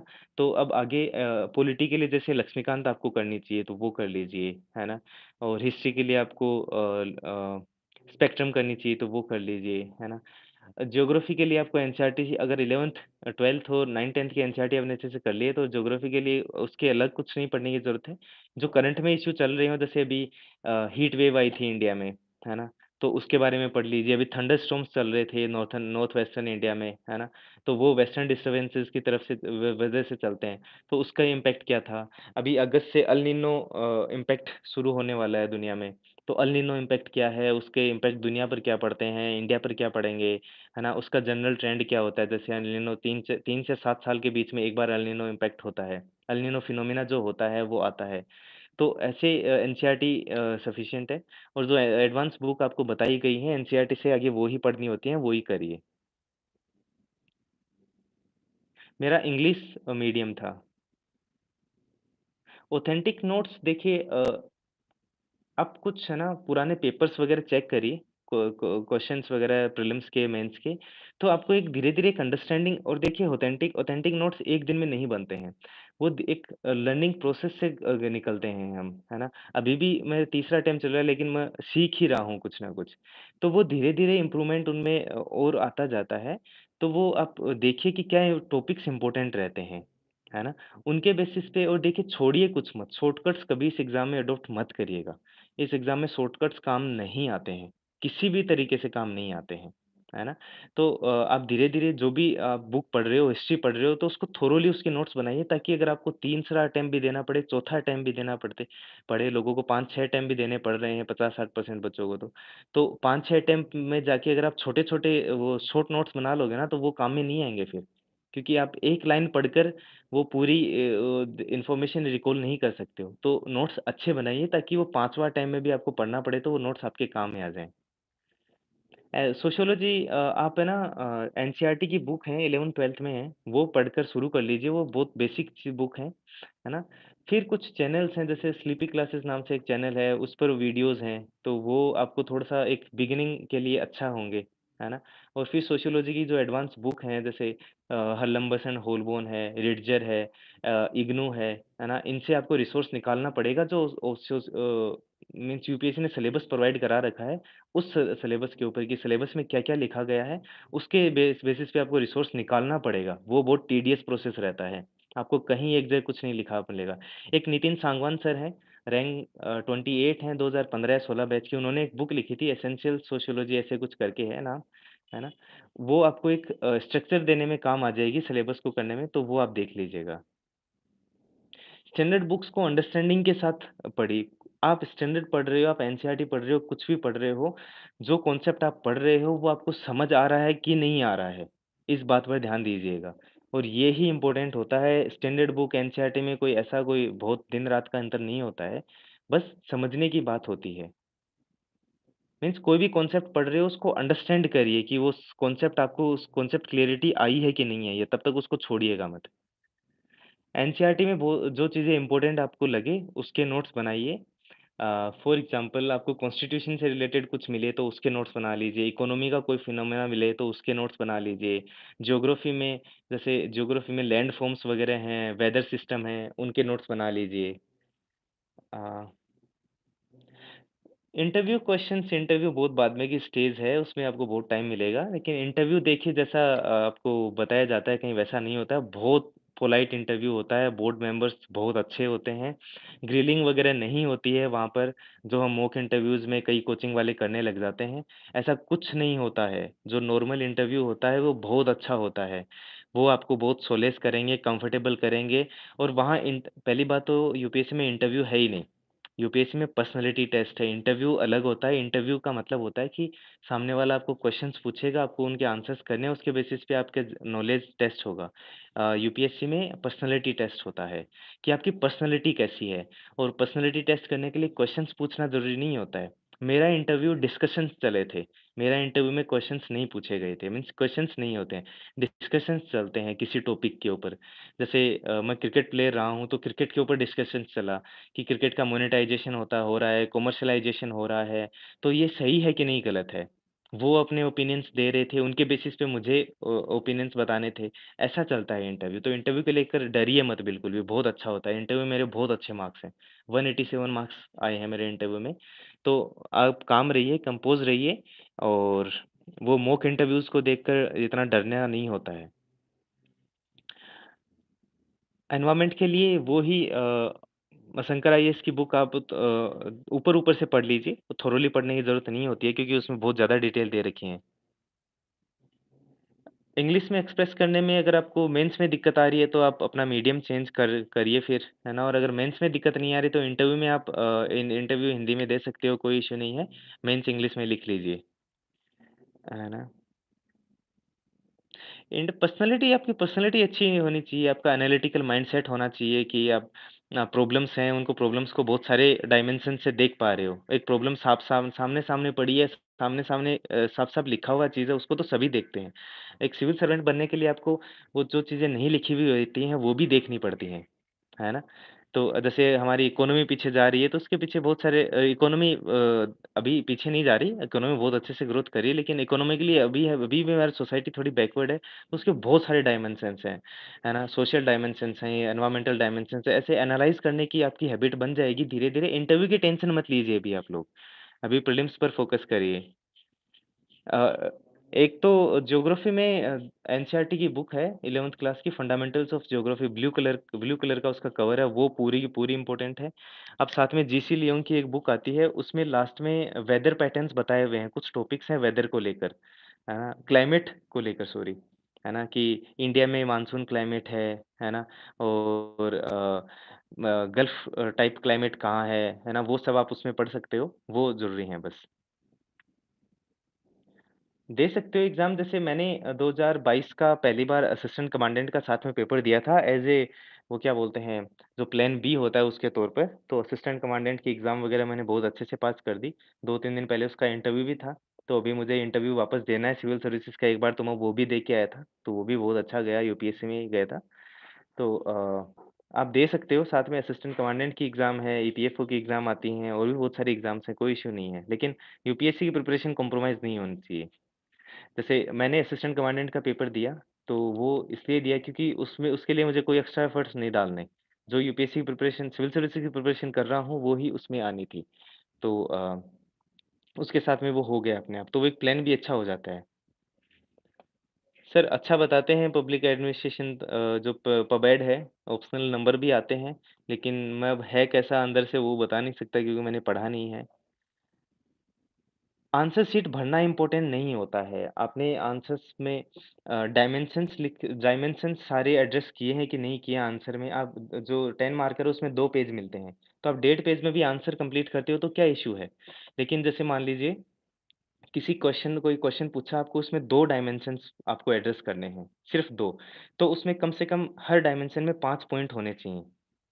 है ना? मीन्स जो एक पॉइंट है मीन्स एक जो है उसका, उसमें 5 पॉइंट जो मान लो कोई प्रॉब्लम्स एक्सप्लेन करनी है, तो उसमें अगर 2 ही चीज़ें आपको एक्सप्लेन करनी है, तो आप उसमें 5 पॉइंट डालिए, है ना? और दूसरा उसका सॉल्यूशंस बताना तो उसमें भी 5 पॉइंट डालिए और फिर कंक्लूड कर दिए, शुरू में इंट्रोडक्शन होना ही था। अगर किसी क्वेश्चन में 3-4 डायमेंशंस हैं, अगर मान लो 3 हैं, तो 4-4 कर दीजिए। 4 उसमें पॉइंट लिख दिए, 4-4 पॉइंट कर दीजिए तीनों में। उससे भी ज़्यादा है तो फिर 3-3 पॉइंट में भी आप लिख सकते हो। बस ऐसे लिखना ज़रूरी नहीं है, जो क्वेश्चन की डिमांड है वो मीट करना ज़रूरी है ना? जी, हो जाएगा, आप बस शेड्यूल के साथ रहिएगा, 2024 तक हो जाएगा। शेड्यूल फिक्स होना चाहिए और शेड्यूल मिस नहीं करना है। शेड्यूल बहुत इम्पोर्टेंट है, पता है? पढ़ाई इतना वो कॉम्प्लिकेटेड नहीं होगी अगर आपने शेड्यूल मिस नहीं किया तो। लेकिन अगर शेड्यूल मिस करने लग जाते हैं तो चीज़ें फिर कंट्रोल में नहीं रहती हैं। हाँ, कोचिंग नहीं करी जी मैंने। इंट्रोडक्शन और कंक्लूजन में देखिए सबसे आसान पार्ट यही होता है और सबसे अच्छा पार्ट यही होता है जो एग्जामिनर का जो अटेंशन होता है ना उसको कैच करने का बहुत अच्छा तरीका होता है इंट्रोडक्शन और कंक्लूजन। इंट्रोडक्शन में क्या करिए देखिए कुछ आपको अलग से नहीं करना है। जो क्वेश्चन ने पूछा है ना उसकी 2 लाइन लिखनी है जो सबसे इम्पोर्टेंट चीज़ आपको सामने निकल के आती है। फॉर एग्ज़ाम्पल फॉर एग्ज़ाम्पल मान लो एनवायरनमेंट से रिलेटेड कुछ भी आया मीन्स सस्टेनेबल लाइफ़स्टाइल से रिलेटेड कुछ भी आया, कोई भी क्वेश्चन है ना? तो अब आप इस क्वेश्चन को बहुत अच्छे, बहुत प्यारे तरीके से कैसे स्टार्ट कर सकते हो जहाँ आप डायरेक्टली 1-2 नंबर एक्स्ट्रा लेके जाओगे। जैसे मान लीजिए आपने इसका इंट्रोडक्शन स्टार्ट कर दिया कि हमारे प्राइम मिनिस्टर वगैरह की स्पीच देखा करिए, है ना? उसमें जो इम्पोर्टेंट चीज़ है वो निकाल के रखा करिए। हमारे प्राइम मिनिस्टर ने जो भी यूएनएफसीसी का समिट हुआ था 2022 का, उसमें दिया था a PPP model, pro people planet, ठीक है? तो आप इससे स्टार्ट कर दीजिए कि our prime minister gave call for the PPP, pro people और पी3 प्रो पीपल प्लैनेट, है ना? प्रो प्लैनेट पीपल, है ना? तो बस ये एक वो एनेक्डोट दिया था प्राइम मिनिस्टर ने। इसका है कि हमारी लाइफ़स्टाइल ऐसी होनी चाहिए जो प्रो प्लैनेट होनी चाहिए, सस्टेनेबल लाइफ़स्टाइल होनी चाहिए। बस इसमें आपने कुछ नहीं किया, बस वो प्राइम मिनिस्टर की वो इंक्लूड कर दी, तो क्वेश्चन का अगर डिमांड होगी सस्टेनेबल लाइफ़स्टाइल से रिलेटेड, है ना? तो वो आपकी डिमांड मीट हो गई। आप सिर्फ़ 2 लाइन में ये चीज़ लिख सकते हो, है ना? कि प्राइम मिनिस्टर ने ये कॉल दिया था यूएनएफसीसी में और इसका मतलब ये होता है कि हमारा सस्टेनेबल लाइफ़स्टाइल होना चाहिए। फिर आप क्वेश्चन स्टार्ट करिए कि लाइफ़स्टाइल सस्टेनेबल क्यों नहीं हो रहा है? सॉल्यूशन क्या है? आगे क्या किया जा सकता है? और कंक्लूज़न में फिर उसी चीज़ को एक वे फॉरवर्ड की तरह कंक्लूड कर दीजिए। आपने कंक्लूज़न से पहले बातें बता दी कि अभी तक प्राइम मिनिस्टर ने बोला था या फिर कोई भी आप डाटा डालते या फिर कोई उसके डेफ़िनिशन डालते, कुछ भी डालते वो और अभी तक क्या हुआ, प्रॉब्लम्स क्या थी, सॉल्यूशंस क्या थे, वो लिख दिया। अब कंक्लूज़न में लिख दीजिए कि अभी हमें आगे और क्या करना चाहिए। आगे जैसे हम डाल सकते हैं कि अगर हमें सस्टेनेबल लाइफ़स्टाइल की तरफ जाना है, तो हमें कंज़म्पशन कम करना पड़ेगा और कंज़म्पशन कम करने के लिए हमें आप कोई एग्ज़ाम्पल डाल दीजिए साथ में कि हाइड्रोजन इकोनॉमी की तरफ शिफ्ट होना चाहिए, है ना? हमें पर्सनल लाइफ में हमें जो एक्सेसिव कंज़म्पशन की चीज़ें हैं कि जैसे हमारे नीड साइकिल की और हम गाड़ी चला रहे हैं, तो वो कम कर देनी चाहिए। तो ऐसा कुछ आप किसी मीन्स एक एग्ज़ाम्पल डाल दीजिए और वो एक विज़नरी उसके साथ में कंक्लूड कर दीजिए उसको।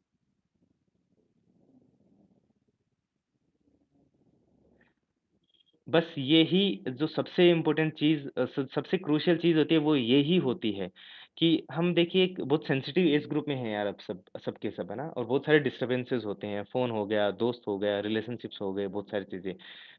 शादियाँ हो गई, ये सब चीज़ें। इनको देखिए छोड़ना पड़ेगा, सबसे इम्पोर्टेंट चीज़ ये है, आपको डिसिप्लिन्ड रहना पड़ेगा। अगर आप डिसिप्लिन्ड हो, तो ये प्रिपरेशन आपके लिए बहुत आसान रहने वाली है। अगर आप डिसिप्लिन्ड नहीं हो, तो नहीं ही रहेगी, आप मान के चलिए।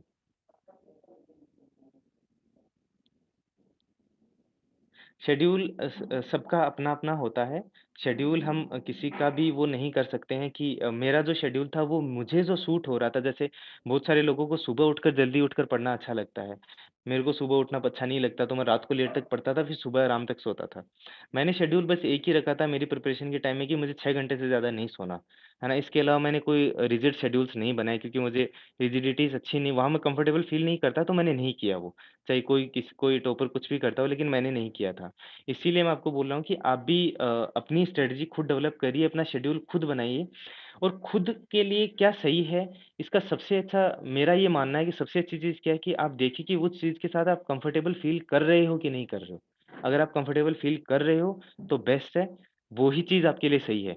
मेरे को रैंक मिली है, तो मैंने इसके लिए क्या किया था, वो आपके लिए सही नहीं है। आप किस चीज़ के साथ कंफर्टेबल कर रहे हो, वो आपके लिए सही है। साइंस के लिए आप जो करंट में चल रहा है, जैसे अभी चंद्रयान 3 लॉन्च होने वाला है ना? अभी फाइटर जेट इंजन्स की डील हुई थी इंडिया की, है ना? तो आप ये पढ़ सकते हो कि स्क्रैमजेट और रैमजेट इंजन्स कैसे काम करते हैं, है ना? ये जेट इंजन्स होते हैं रॉकेट्स में। तो ये बस ये ही साइंस में पूछा जाएगा। जैसे पिछली बार जेम्स वेब टेलीस्कोप लॉन्च किया था नासा ने, तो मेंस में 15 मार्कर क्वेश्चन आया है जेम्स वेब टेलीस्कोप पे। साइंस के लिए कुछ स्पेसिफिकली एनसीईआरटी वगैरह पढ़नी है तो आप 9-10th पढ़ सकते हो, लेकिन वो मैंने नहीं करी तो मैं आपको नहीं बोलूँगा कि की है मैंने। टेस्ट सीरीज़ मैंने विज़न आईएएस की जॉइन करी थी सर। एनालाइज़ पीवाईक्यूज़ आप देख लीजिए कि कौन से टॉपिक से पूछ रहे हैं। देखिए हर बार प्रीलिम्स का मेंस का पैटर्न चेंज होता है। मीन्स प्रीलिम्स में जैसे नए-नए वो क्वेश्चन आते हैं, क्या बोलते हैं, नए-नए पैटर्न्स आ रहे हैं, जैसे इस बार क्वेश्चन का स्ट्रक्चर ही चेंज कर रखा था, है ना?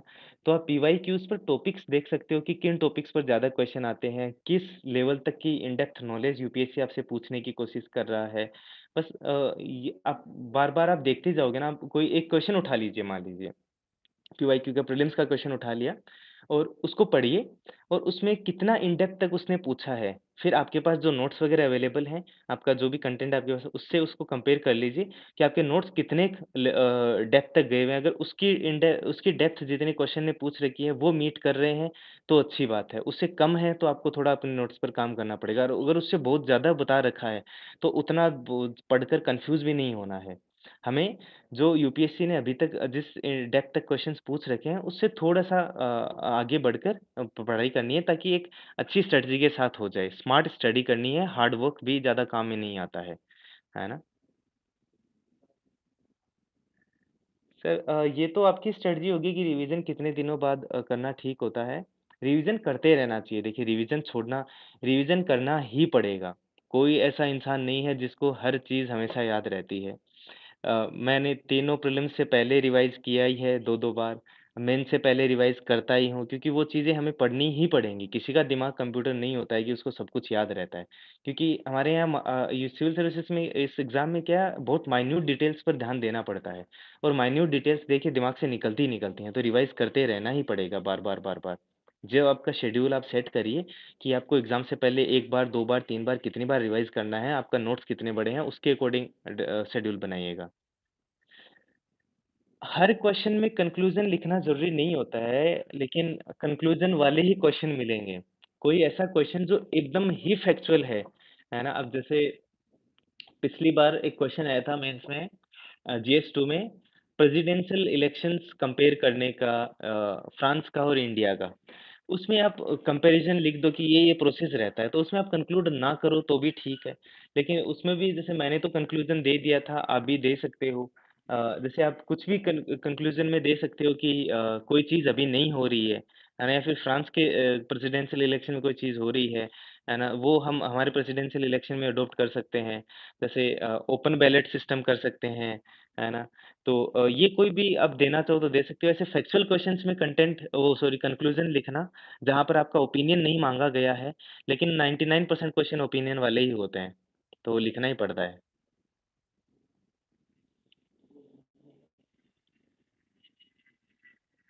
न्यूज़पेपर आप ऑनलाइन सब्सक्राइब कर सकते हो। जैसे मैं मेरे गाँव में बैठकर मैंने प्रिपरेशन करी। वहाँ द हिंदू वगैरह नहीं आते हैं, इंग्लिश न्यूज़पेपर नहीं आते हैं, वहाँ सिर्फ़ लोकल न्यूज़पेपर आते हैं। तो मैंने ऑनलाइन सब्सक्रिप्शन ले लिया था, तो आप वैसे कर सकते हो।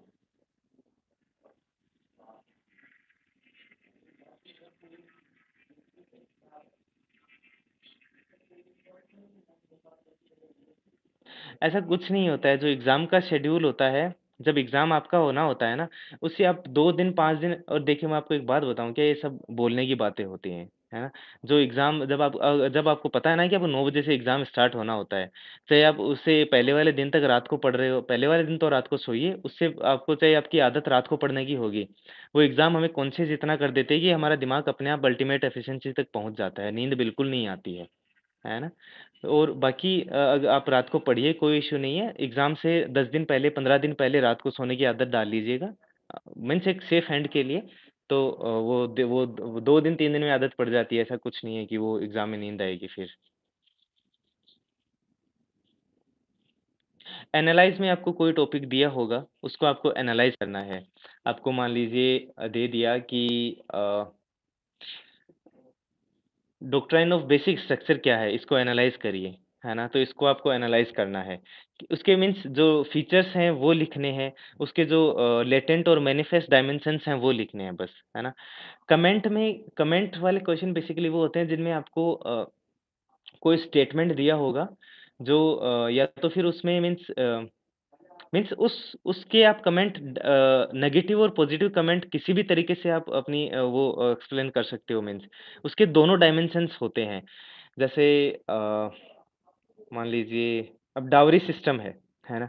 डाउरी सिस्टम का क्वेश्चन आ जाएगा उसपे आपको लिख दिया कमेंट करिए। अब डाउरी सिस्टम के पॉजिटिव्स भी हैं, हाँ, इसको नेगेटिव ज़्यादा मानते हैं लेकिन इसके पॉजिटिव्स भी हैं, नेगेटिव्स भी हैं तो कमेंट करिए। पॉजिटिव्स ऐसे होते हैं कि हमारी सोसाइटी में अभी भी इक्वल डिस्ट्रीब्यूशन ऑफ प्रॉपर्टी नहीं होता है डॉटर के लिए, है ना? तो डाउरी एक इनडायरेक्ट तरीका है कि आप मीन्स डॉटर को उसके जो फादर और मदर की पेरेंट्स की जो भी प्रॉपर्टी है उसमें से कुछ हिस्सा उसको मिल रहा है इस रूप में। तो उसके उसके लिए क कमेंट करें। क्रिटिकली एनालिसिस में कोई चीज़ आपको दी हुई होगी, है ना? कोई टॉपिक दिया हुआ होगा कि मान लीजिए कोई भी अभी मान लीजिए हमारा इलेक्शन सिस्टम है ना? हमारा election system first past the post system जो मेथड है उस पर काम करता है कि किसी जो सबसे ज़्यादा वोट जिसको मिल गए चाहे उसको 20% वोट ही मिले, वो मेंबर जीत जाता है। तो इसको आप क्रिटिकली एनालाइज़ करिए, पहले तो इसकी अच्छाई लिख दीजिए, इसको एक्सप्लेन कर दीजिए कि फर्स्ट पास्ट पोस्ट सिस्टम क्या है ना? फिर इसकी अच्छाइयाँ लिख दीजिए, फिर इसको क्रिटिसाइज़ करिए कि ये सही क्यों नहीं है ना? जैसे प्रेफ़रेंशियल सिस्टम इज़राइल वगैरह में काम करता है ना? तो वहाँ सबको रिप्रेजेंटेशन मिल जाता है। यहाँ अगर कोई किसी कैंडिडेट का 20% वोट मिले और वो सबसे ज़्यादा वोट हैं, तो वो मेंबर बन जाएगा पार्लियामेंट का। और जो 80% लोगों ने उसे वोट नहीं दिया है ना? उनके ऊपर भी वही उनका रिप्रेजेंटेटिव भी वही रहेगा, है ना? तो ऐसे क उसको क्रिटिसाइज़ करना होता है फिर लास्ट में। डिस्कशन, डिफरेंस डिस्कशन में तो डिस्कस वही उसके प्रोज़ एंड कॉन को डिस्कस करना होता है। ये डेफिनिशंस बहुत वेग हैं, ये आप प्रैक्टिस करोगे तो आपको पता चल जाएँगे। असिस्टेंट कमांडेंट का अभी इंटरव्यू हुआ है, महीने भर बाद में रिज़ल्ट आएगा और उसमें मेरा हो जाएगा पक्का-पक्का ही। लेकिन जाना नहीं है, मैं जाऊँगा नहीं। फिलोसॉफ़िकल एसेस के लिए देखिए पिछले 2 साल से फिलोसॉफ़िकल एसेस ही आ रहे हैं, है ना? फिलोसॉफ़िकल एसेस में की अच्छी बात भी है और बुरी बात भी है। बुरी बात तो ये है कि वो वेग बहुत होते हैं, तो बहुत बार क्या होता है कि हम समझते तो हमारी तरफ से तो उसको सही समझने की कोशिश करते हैं, लेकिन वो कई बार हमारा जो वो होता है मीन्स एनालिसिस होता है, वो गलत चला जाता है। क्योंकि वेगनेस बहुत ज़्यादा है ना? और बेसिकली हम जीएस वगैरह ये पढ़ते-पढ़ते फिलॉसफी से दूर भी हो जाते हैं, जिनका फिलॉसफी और हिंदी लिटरेचर वगैरह ये वो ऑप्शनल नहीं है तो, है ना? लेकिन अच्छी बात ये है कि हमारे पास फ्रीडम बहुत होता है फिलोसॉफिकल एसेस में। फिलोसॉफिकल एसेस के यार डायमेंशंस जब देखिए फिलोसॉफिकल एसेस में डायमेंशंस होते हैं, अच्छा, बुरा, हाँ, ना, है ना? इनको साथ लेके चलना है। अगर उस फिलोसॉफिकल एसे जो एसे है, वो हाँ के ऊपर जा रहा है, तो साथ में ना भी होगी ही होगी। अच्छा के साथ जा रहा है, तो साथ में बुरा भी होगा ही होगा, है ना? और इम्प्लीमेंटेशन उसका फिर एप्लीकेशन बेस्ड भी लास्ट में एक्सप्लेन करना होगा कि ये जो फ़िलॉसफ़ी जो एक ऐसे का टॉपिक है, जैसे मैंने एक ऐसे अटेम्प्ट किया था इस बार मीन्स उसमें मेंस में कि ऐसे कुछ था कि शिप जो होती है वो समुद्र में सी में सेल करने के लिए होती है, ना कि हार्बर में खड़ी रहने के लिए। तो उसको मैंने फिर पहले तो उसको एक्सप्लेन कर दिया कि को हर चीज़ का कोई ना कोई पर्पज़ होता है ना? वो उस पर्पज़ के लिए बना होता है, उस पर्पज़ को पूरा करना उसका मेन चीज़ होती है, ना कि उस पर्पज़ से हटकर, है ना? तो जैसे कि अब हम इसको फिर मैंने जो कनेक्ट कर सकते हैं इकोनॉमी से, पॉलिटी से, जैसे मान लीजिए जुडिशरी है, तो जुडिशरी का पर्पज़ है कि जस्टिस इक्विटेबल जस्टिस डिस्ट्रीब्यूशन हो सोसाइटी में, है ना? लेकिन अगर जुडिशरी केसेज़ को डिले करती जाए, जैसे हमारी जुडिशरी में केस लॉग चलता रहता है, 4 करोड़ केसेज़ पेंडिंग है ना? तो यहाँ कहीं न कहीं हमारी जुडिशरी एफिशिएंटली अपना रोल प्ले नहीं कर पा रही है ना? तो ऐसे-ऐसे करे कनेक्ट करके आप फिलोसॉफिकल एसेस को फिर जो रियल लाइफ़ एप्लीकेशन बेस्ड है उन पर कनेक्ट कर लीजिए। 2 शिफ्ट होती हैं 9 से 12 और फिर 2 से 5 मेंस का। ऐसे का कोई ट्रिक नहीं है। ऐसे देखिए वो फिलोसॉफ़िकल ऐसे आ गया तो उसके डायमेंशंस पहले तो उसको टॉपिक को ही समझना पड़ेगा कि क्या टॉपिक है ना? वो आपको बोलना क्या चाहता है हाँ, जैसे एक ऐसे था इस बार कि real is rational and rational is real, है ना? डेफ़िनेशन बहुत वेग है लेकिन इसको समझना है कि कोई भी चीज़ अब जैसे मेरा इसका इंटरप्रिटेशन ये है कि कोई चीज़ रियल है ना? तो इन्हेरेंटली वो रेशनल होगी, है ना? उसके उसके पीछे कोई ना कोई रेशनैलिटी होगी, उसके ओरिजिन में, उसके एक्जिस्टेंस में कोई ना कोई रेशनैलिटी होगी, तभी वो रियल है। और अगर कोई चीज़ रेशनल है, तो वो रियल होगी, है ना? इसको फिर आप एप्लीकेशन बेस्ड किसी मीन्स जो भी सोशल एप्लीकेशंस हैं सोसाइटी के अंदर, है ना? और पॉलिटिकल, इकोनॉमिक उनमें अप्लाई करके आप ऐसे लिख सकते हो। ऐसे में मेरी बहुत ज़्यादा एक्सपर्टाइज़ नहीं है यार, मेरे 100-110 के आस-पास नंबर आते हैं, उतने ही आते हैं, दोनों बार में।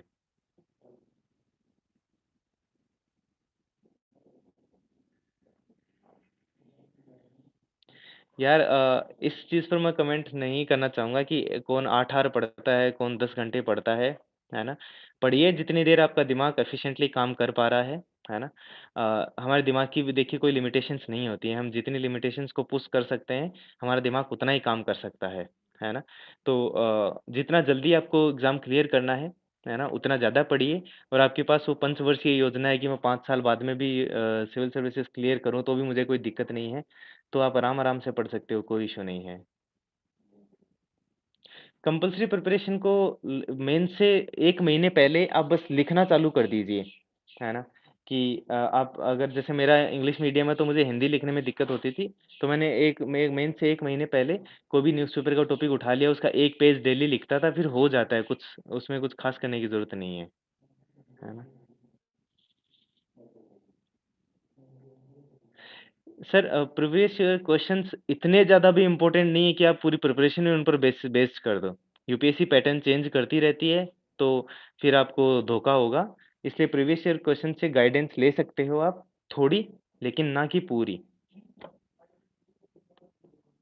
जीएस 3 यार बहुत ट्रिकी पेपर है, उसमें बहुत कम नंबर मिलते हैं सबको ही, मेरे को 78 मिले हैं इस बार। पिछली बार 88 थे, है ना? उसमें अभी तक कोई एक डिकोडेशन उस पेपर की किसी को हाथ नहीं मिली कि उसमें पेपर नंबर कैसे मिल सकते हैं, लेकिन ऐसा माना जाता है कि जैसे इकोनॉमी और इंडस्ट्री इन सब पे बेसिस वो सॉरी डिज़ास्टर मैनेजमेंट इनके बेसिस पे पेपर होता है, तो उसमें स्पेसिफ़िकेशन शायद ज़्यादा रिक्वायरमेंट है कि आप ज़्यादा डाटा डालो, ज़्यादा स्पेसिफ़िक थ्योरीज़ और स्पेसिफ़िक कोई रिपोर्ट हो गई, ये सब चीज़ें और डालो तो शायद ज़्यादा नंबर मिलें, तो उसके मेरे खुद के 78 मार्क्स हैं उसमें जीएस 3 में। तो ये अभी तक मैंने ये सोचा है, आगे का देखते हैं इस बार कितने नंबर आते हैं उसमें। मैं इंग्लिश मीडियम हूँ जी, इंग्लिश मीडियम से। असिस्टेंट कमांडेंट का रिज़ल्ट नहीं आया है अभी तक। वो क्वेश्चंस एक बार में सोल्व नहीं होते हैं क्योंकि इसके सिंपल क्वेश्चंस नहीं है कि आपको एक एक लाइन में दे दिया कि ये इश्यू है तो इसका वो रिलेटेड कोई भी चीज़ आप ऑप्शनल में ढूँढ के करो। इसमें एनालाइज़ करना पड़ेगा। तो एनालिसिस के लिए आपको प्रीलिम्स के क्वेश्चंस होते हैं उनकी प्रैक्टिस चाहिए होगी। फिर जब आपको किसी टॉपिक से रिलेटेड एनालिसिस बेस्ड क्वेश्चंस आएँगे तो फिर आप एनालाइज़ करिएगा। एनालिसिस करने की आदत पड़ जाएगी ना, तो फिर वो आप जो रिकॉल कर पाओगे, उसको इम्प्लीमेंट कर पाओगे क्योंकि यहाँ डायरेक्टली आपको सारे क्वेश्चन एक आधा क्वेश्चन मिल जाता है, लेकिन सारे बुक से डायरेक्ट क्वेश्चंस नहीं मिलते हैं ना, इसलिए वो नहीं हो रही हैं।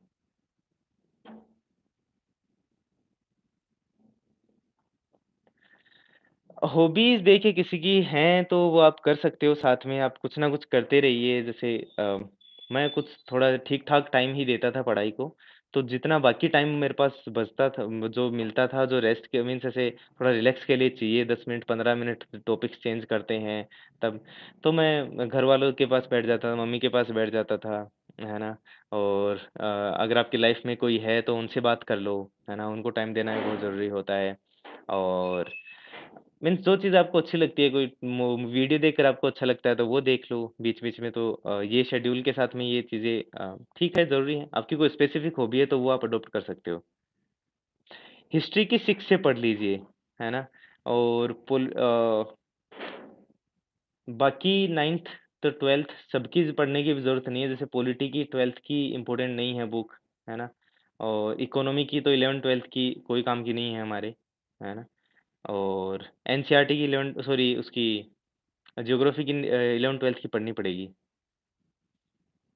नहीं, इम्पोर्टेंट नहीं है एनसीईआरटी के नोट्स बनाना, लेकिन अगर उसमें से आपको कुछ इम्पोर्टेंट मिल रहा है, कोई कोई चीज़ है, कोई डाटा है, कोई फैक्ट है, जो आप मेंस में काम ले सकते हो, तो वो सिर्फ़ एनसीईआरटी के अंदर लिखा हुआ है और लोगों ने बोल रखा है कि एनसीईआरटी के नोट्स बनाना ज़रूरी नहीं है, तो अपन उसको छोड़ दें, ये भी तो ज़रूरी नहीं है ना। अगर कोई चीज़ इम्पोर्टेंट है, तो उसको लिख लीजिए कहीं और, काम में आएगी बाद में।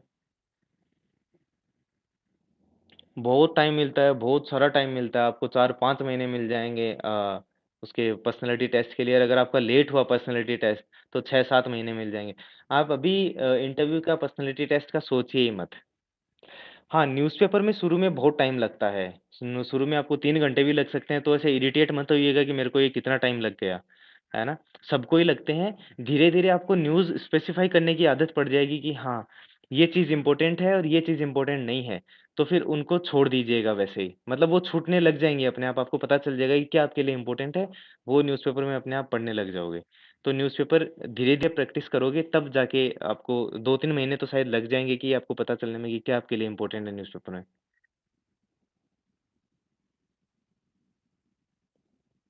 मेंस के आंसर पहले चेक नहीं करवाता था। मैं एक 1 मिनट चाहूँगा आपकी।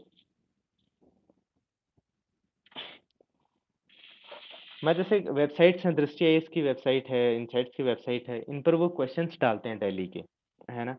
तो आप मीन्स वहाँ से क्वेश्चन्स ले सकते हो और वहाँ बहुत सारे लोग क्वेश्चन्स अपलोड करते हैं डेली, है ना? तो उनके साथ अपने क्वेश्चन्स मिला सकते हो। तो क्वेश्चन जब मिलाते हैं तो हमें पता चल जाता है कि हमारी अप्रोच सही रही थी या फिर गलत रही थी और उस टाइम वो इतना बहुत होता है, बहुत ज़्यादा डिटेल में उस टाइम जाना ज़रूरी नहीं होता है।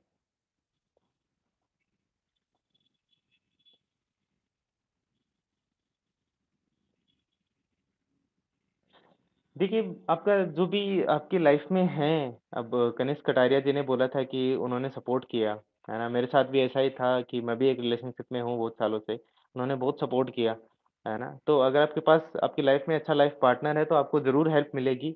ज़रूर नहीं, बहुत ज़्यादा हेल्प मिलेगी और अच्छा नहीं है, टॉक्सिसिटी हो रही है, तो एक बार थोड़ा ब्रेक ले लीजिए, पढ़ाई कर लीजिए, है ना? अरे नहीं, नहीं, न्यूज़पेपर से नोट्स बनाने मत बैठ जाना। न्यूज़पेपर में एक एक चीज़ के कोई टॉपिक चल रहा है, तो वो कई दिन तक लगातार आता है और जो वो हम लगातार उसको पढ़ते जाएँगे ना, तो अपने आप एक अंडरस्टैंडिंग उसके रिगार्डिंग सफिशिएंट अंडरस्टैंडिंग डेवलप हो जाती है। न्यूज़पेपर के नोट्स बनाना तो वो बहुत अलग ही काम हो जाएगा, मत बनाना न्यूज़पेपर के नोट्स। मेरा कॉलेज यहीं मैं सीकर डिस्ट्रिक्ट से हूँ, राजस्थान से, वहीं है। कॉलेज में गया नहीं हूँ जी, मैंने नॉन कॉलेजिएट किया था। एक अगर आप 10 मार्कर कर रहे हो तो 5-6 मिनट में हो जाना चाहिए और अगर 15 मार्कर कर रहे हो तो आपको 7-8 मिनट में हो जाना चाहिए आपका क्वेश्चन आंसर। लेकिन ये शुरू में नहीं होगा, तो डरना नहीं है और वो ऐसे इरिटेट नहीं होना है कि नहीं हो रहा। आंसर राइटिंग देखिए आपको एक सफिशिएंट कंटेंट तक पहुँच जाओ ना, आपके पास ठीक-ठीक चीज़ें हों, तब आप आंसर राइटिंग करना चालू करिए। वो स्ट्रक्चर की भई इंट्रोडक्शन लिखना है, जो क्वेश्चन है उसका कोई इंट्रोडक्शन लिखने की कोशिश करिए। फिर उसमें पूछा क्या-क्या है वो उसकी body, pros, cons, problem, solutions, है ना? एक्सप्लेनेशंस ये सब लिखना चालू करिए। फिर उसको कंक्लूड करना चालू करिए। इसमें आपको शुरू में बहुत इरिटेशन होगी, बहुत टाइम लगेगा, बहुत गंदा लिखोगे, तो आपको बहुत बुरा लगेगा। लेकिन लिखिए, यही प्रोसेस है और सब इसी प्रोसेस के थ्रू गुज़रते हैं। मैंने जयपुर से लिखा है सर मेंस।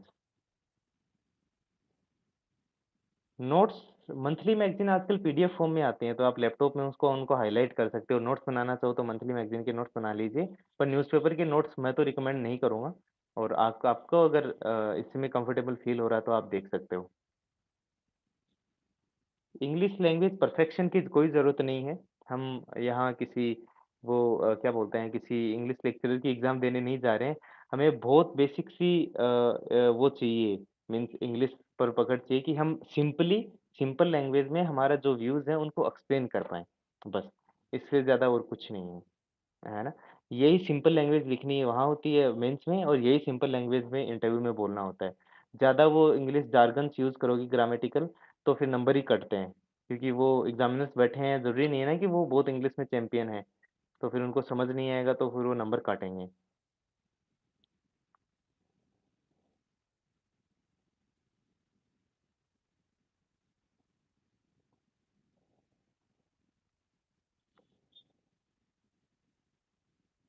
देखिए, मैं आपको एक बात बताऊँ क्या? इस बार का प्रीलिम्स का जो मेरा एनालिसिस था मेरे पास सिर्फ़ 20 दिन थे, 20 दिन में भी 10 दिन तो मेरे वो एमए के एग्ज़ाम चल रहे थे, उनमें चले गए हैं और ये रिज़ल्ट आ गया था, उसमें चले गए थे। तो मैं प्रीलिम्स स्पेसिफ़िक कोई प्रिपरेशन नहीं कर पाया। फिर भी मैं बहुत कंफर्टेबली प्रीलिम्स पास करके आया हूँ, है ना? और शायद आपको ये ऐसा लगे कि मैं प्रीलिम्स पास करने के बाद में बोल रहा हूँ। जो लोग मुझे जानते हैं, उनको मैं पहले से ही पता है कि पेपर देते ही मैंने बोल दिया था कि प्रीलिम्स पास हो जाएगा आराम से। प्रीलिम्स का पेपर इस बार डिफ़िकल्ट नहीं था, कोई बोले कुछ भी बोले बोल सकते हैं, किसी को लग सकता है। प्रीलिम्स का पेपर थोड़ा-सा ट्रिकी था, पैटर्न चेंज हुआ, लोगों ने क्या है डिपेंडेंस बना ली थी एलिमिनेशन मेथड पे और इस बार वो एलिमिनेशन मेथड मिला नहीं उनको तो वो फिर वो घबराहट होने लग जाती है, एंग्ज़ायटी होने लग जाती है, इस चक्कर में लोगों के पेपर फेल हुए हैं, है ना? लेकिन अगर आप एक अच्छा कामनेस पेपर में बना के रखें, पैटर्न चेंज होते रहते हैं और होते रहेंगे। तो आप अपने कंटेंट पे विश्वास रखिए। आपने अगर कंटेंट पे अच्छी बेसिक्स अच्छे से काम किया है, तो आगे प्रीलिम पेपर में कितना कुछ भी पूछे मीन्स कुछ भी जो सरप्राइज़ क्वेश्चन्स आते हैं, स्ट्रक्चर्स आते हैं, वो कुछ भी पूछे, कोई फ़र्क नहीं पड़ता है। आपको आपके पास करने लायक क्वेश्चन्स उसमें मिल जाएँगे। आप ये विश्वास करिए अगर आपने बेसिक्स पे काम अच्छे से कर रखा है तो। इसलिए अपने बेसिक्स पे काम करिए।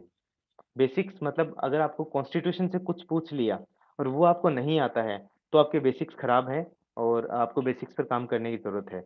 लेकिन आपके बेसिक्स ऐसे हैं कि कॉन्स्टिट्यूशन से कुछ पूछा और आपको पता है, फिर चाहे पॉलिटी से कैसे भी क्वेश्चन पूछे आपको पास करने लायक पास होने लायक जितने क्वेश्चन उसमें मिल जाएँगे। और हिस्ट्री में अगर आपको मान लो क्विट इंडिया मूवमेंट के बारे में पूछ लिया, उसके फैक्ट्स आपको नहीं पता है कि वो 8 तारीख को चालू हुआ था, 8 तारीख को अनाउंस हुआ था। अब ये नहीं पता है आपको, तो आपके बेसिक्स ठीक नहीं है और आपको प्रॉब्लम होगी।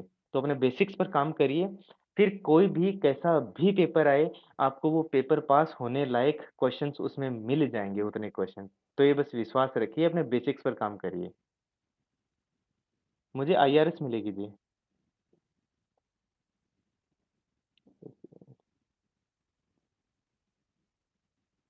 एंशिएंट और मॉडर्न के लिए मैंने जो स्पेक्ट्रम है वो यो प्रेफ़र करी थी और एंशिएंट और मिडाइवल के लिए मैंने नो ओल्ड एनसीईआरटी प्रेफ़र करी थी।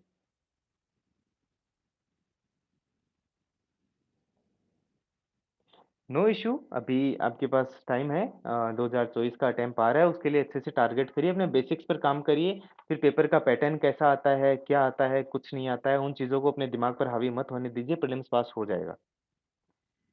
प्रीलिम्स में मेरा अच्छा स्ट्रॉन्ग होल्ड है, मैंने 3 में से तीनों प्रीलिम्स पास किए हैं और इस बार का पेपर बिना प्रिपरेशन के भी हुआ है। तो प्रीलिम्स के साथ यही था कि मैंने मेरे बेसिक्स पर शुरू से काम किया, तो फिर मेरे को पास होने लायक क्वेश्चन उसमें मिल जाते हैं, चाहे सरप्राइज़ क्वेश्चन कितने ही हों। देखिए एथिक्स की केस स्टडीज़ के लिए आप है ना, एक तो करंट में जो भी इश्यूज़ चल रहे हो ना, उनको पढ़ते जाइए, है ना?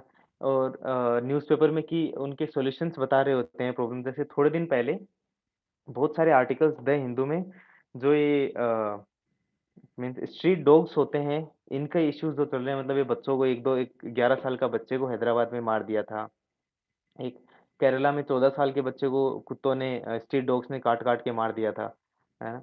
तो ये टॉपिक बहुत चला, है ना? तो बहुत प्रोबेबिलिटी है कि स्ट्रीट डॉग्स की इश्यू को लेकर केस स्टडी आ जाए, है ना? तो वहाँ से आपको उसके सॉल्यूशंस क्या-क्या हो सकते हैं, उसके इश्यूज़ क्या-क्या हैं, उसके रीज़न्स क्या-क्या हैं, एथिकल वैल्यूज़ इश्यूज़ क्या-क्या हैं, वो सब मिल जाएँगे उसमें, है ना? और वो चीज़ आप वहाँ कर सकते हो। एथिक्स का कोई ऐसा कोई स्पेसिफिक और ले व मैंने लेक्सिकन पढ़ी ज़रूर थी एथिक्स के लिए, लेकिन लेक्सिकन हद से ज़्यादा बल्की बुक है जिसका कोई मेरे को इतना रेलेवेंस लगा नहीं, है ना? तो केस स्टडीज़ तो आप न्यूज़पेपर, करंट अफ़ेयर्स इन पढ़-पढ़ कर ही केस स्टडीज़ आपकी तैयार हो जाएँगी।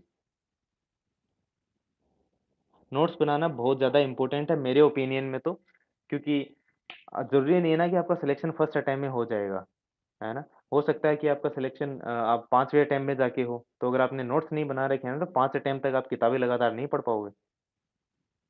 हुँ, सो आई थिंक खूब सारा टाइम हो गया आज हमें। प्रीलिम्स में मैंने 89 नहीं, इस बार 83 क्वेश्चन्स अटेम्प्ट किए थे। पिछली बार 89 मैं 90 के आस-पास क्वेश्चन्स अटेम्प्ट करता हूँ, लेकिन जैसा मैंने बताया कि इस बार पैटर्न चेंज था और मेरा इंटरव्यू 8 मई को ही था, तो प्रीलिम्स और इंटरव्यू के बीच में ही द 20 दिन ही थे। तो प्रिपरेशन प्रीलिम्स स्पेसिफिक ना ही मैं मॉक टेस्ट अटेम्प्ट कर पाया था, तो 2-3 ही कर पाया था, है ना? तो तो मैंने थोड़े 10 क्वेश्चन कम अटेम्प्ट किए, 83 क्वेश्चन ही अटेम्प्ट किए थे, है ना? और पैटर्न चेंज था तो थोड़ा। हाँ, कोई इश्यू नहीं है। वर्ड्स मत काउंट करिए, कोई वर्ड्स काउंट नहीं करेगा, ना ही आपको करने हैं, ना ही एग्ज़ामिनर करने बैठेगा, है ना? बस ठीक-ठीक लिखिए, बहुत ज़्यादा भी नहीं लिखना होता है और बहुत कम भी नहीं लिखना होता है बस। आपको 2 पेज दिए हुए हैं और 2 पेज में कर दीजिए, बात खत्म। आपको जितने डायमेंशंस मिले वो अटेम्प्ट कर दीजिए, वर्ड्स कोई नहीं गिनता है। मैंने ऑनलाइन नोट्स नहीं बनाए हैं, तो मैं आपको नहीं बता पाऊँगा कि ऑनलाइन नोट्स कैसे रहते हैं। मेरे और नोट्स ऑफ़लाइन ही हैं। ऐसे जैसे कि ये मेरे सोशियोलॉजी के नोट्स हैं। मेरे को नोट्स वग़ैरह बनाने नहीं आते हैं, राइटिंग वग़ैरह भी ख़राब है, तो ऐसे कंजस्टेड से हैं थोड़े, है ना? ऐसा-सा रहता है।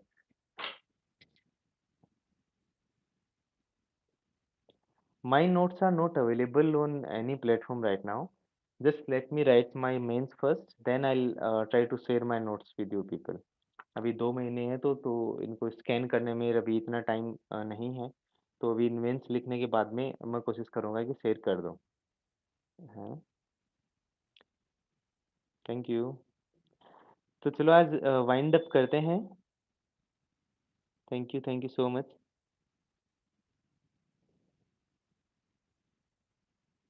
आप पहले मेंस के क्वेश्चन्स अटेम्प्ट कर लीजिए कुछ, है ना? क्योंकि टेस्ट सीरीज़ अटेम्प्ट जॉइन करोगे, उन टेस्ट सीरीज़ में कइयों में डेडलाइन्स होते हैं और पहले अगर नहीं कर पाओगे तो फिर आपको लिखने की प्रैक्टिस अच्छी नहीं होगी तो क्वेश्चन्स टेस्ट पूरे अटेम्प्ट नहीं कर पाओगे, तो वो टेस्ट खराब जाएँगे। एक बार थोड़े दिन 20-25 दिन, महीना भर कुछ क्वेश्चन्स खुद से लिख लीजिए और फिर देख लीजिए कि आप सही लिख रहे हो, तो फिर आप टेस्ट सीरीज़ जॉइन कर लीजिए जल्दी से जल्दी। ओके, चलिए तो आज वाइंड अप करते हैं, खूब सारा टाइम हो गया। है ना? मैं भी पढ़ता हूँ, आप भी पढ़िए और उम्मीद करते हैं जल्दी से सिलेक्शन करिए, फिर मिलते हैं फाउंडेशन कोर्स में, लवासना में और ऑल द बेस्ट सबको आपकी प्रिपरेशन के लिए। अच्छे से टारगेट करिए, डिसिप्लिन में रहिएगा, डिसिप्लिन मत जाने दीजिएगा, सारी सर्कमस्टेंसेस को छोड़िए, डिसिप्लिन में रहिए। जो भी सैक्रिफाइसेज़ अभी करोगे, बहुत मज़ा आएगा जब आप क्या बोलते हैं, जब उस लिस्ट में नाम आएगा ना बहुत मज़ा आता है ना? सब बहुत अच्छा-अच्छा लगता है फिर। तो डिसिप्लिन में रहिए और वर्थ इट होगा, मैं आपको बोल रहा हूँ होली, दिवाली, ईद, शादियाँ सब छोड़िए, जिस दिन लिस्ट में नाम आएगा बहुत अच्छा लगेगा, है ना? नहीं एंग्ज़ायटी मत डेवलप होने दीजिए, पार्ट एंड पार्सल है। मेरा भी पहला मेंस क्लियर नहीं हुआ था, तो मैंने उसके नेगेटिव से ज़्यादा उसकी अच्छाइयाँ देखी कि मैं इतना क्लोज़ पहुँचा, कट ऑफ के पास हूँ, तो मैं अब कर लूँगा। तो उसके पॉज़िटिव्स देखिएगा और सब हो जाएगा। पर्सनल सोशियोलॉजी है। अ आप लोग मुझे इंस्टाग्राम पर मैसेज कर सकते हो और इंस्टाग्राम आप जो यूपीएससी टाइम का जो इंस्टाग्राम चैनल है जहाँ से आपने शायद लिंक लिया होगा वहाँ पर उन्होंने मेरी इंस्टाग्राम आईडी मेंशन कर रखी है तो वहाँ आपको कोई भी डाउट हो आप मैसेज कर दीजिएगा मैं जितना जल्दी हो सकेगा आपको रिप्लाई कर दूंगा महरिया मनोज एक सेकंड में कमेंट में लिख देता हूँ हम्म, मेरे को कमेंट लिखना नहीं आ रहा कहाँ लिखते हैं ठीक है, चलिए अब है ना वो इंस्टाग्राम पर जो यूपीएससी टाइम्स का इंस्टाग्राम पेज है, वहाँ पर इन्होंने जो अभी आज वो डाला था, उसमें मेरी आईडी स्टोरी में मेरी इंस्टाग्राम आईडी मेंशन है। किसी को कोई डाउट हो आप वहाँ मैसेज कर दीजिएगा, कोई इश्यू नहीं है। मुझे जब भी टाइम मिलेगा मैं ज़रूर करूँगा, है ना? ठीक है, ऑल द बेस्ट आप सबको and thank you so much for your cooperation.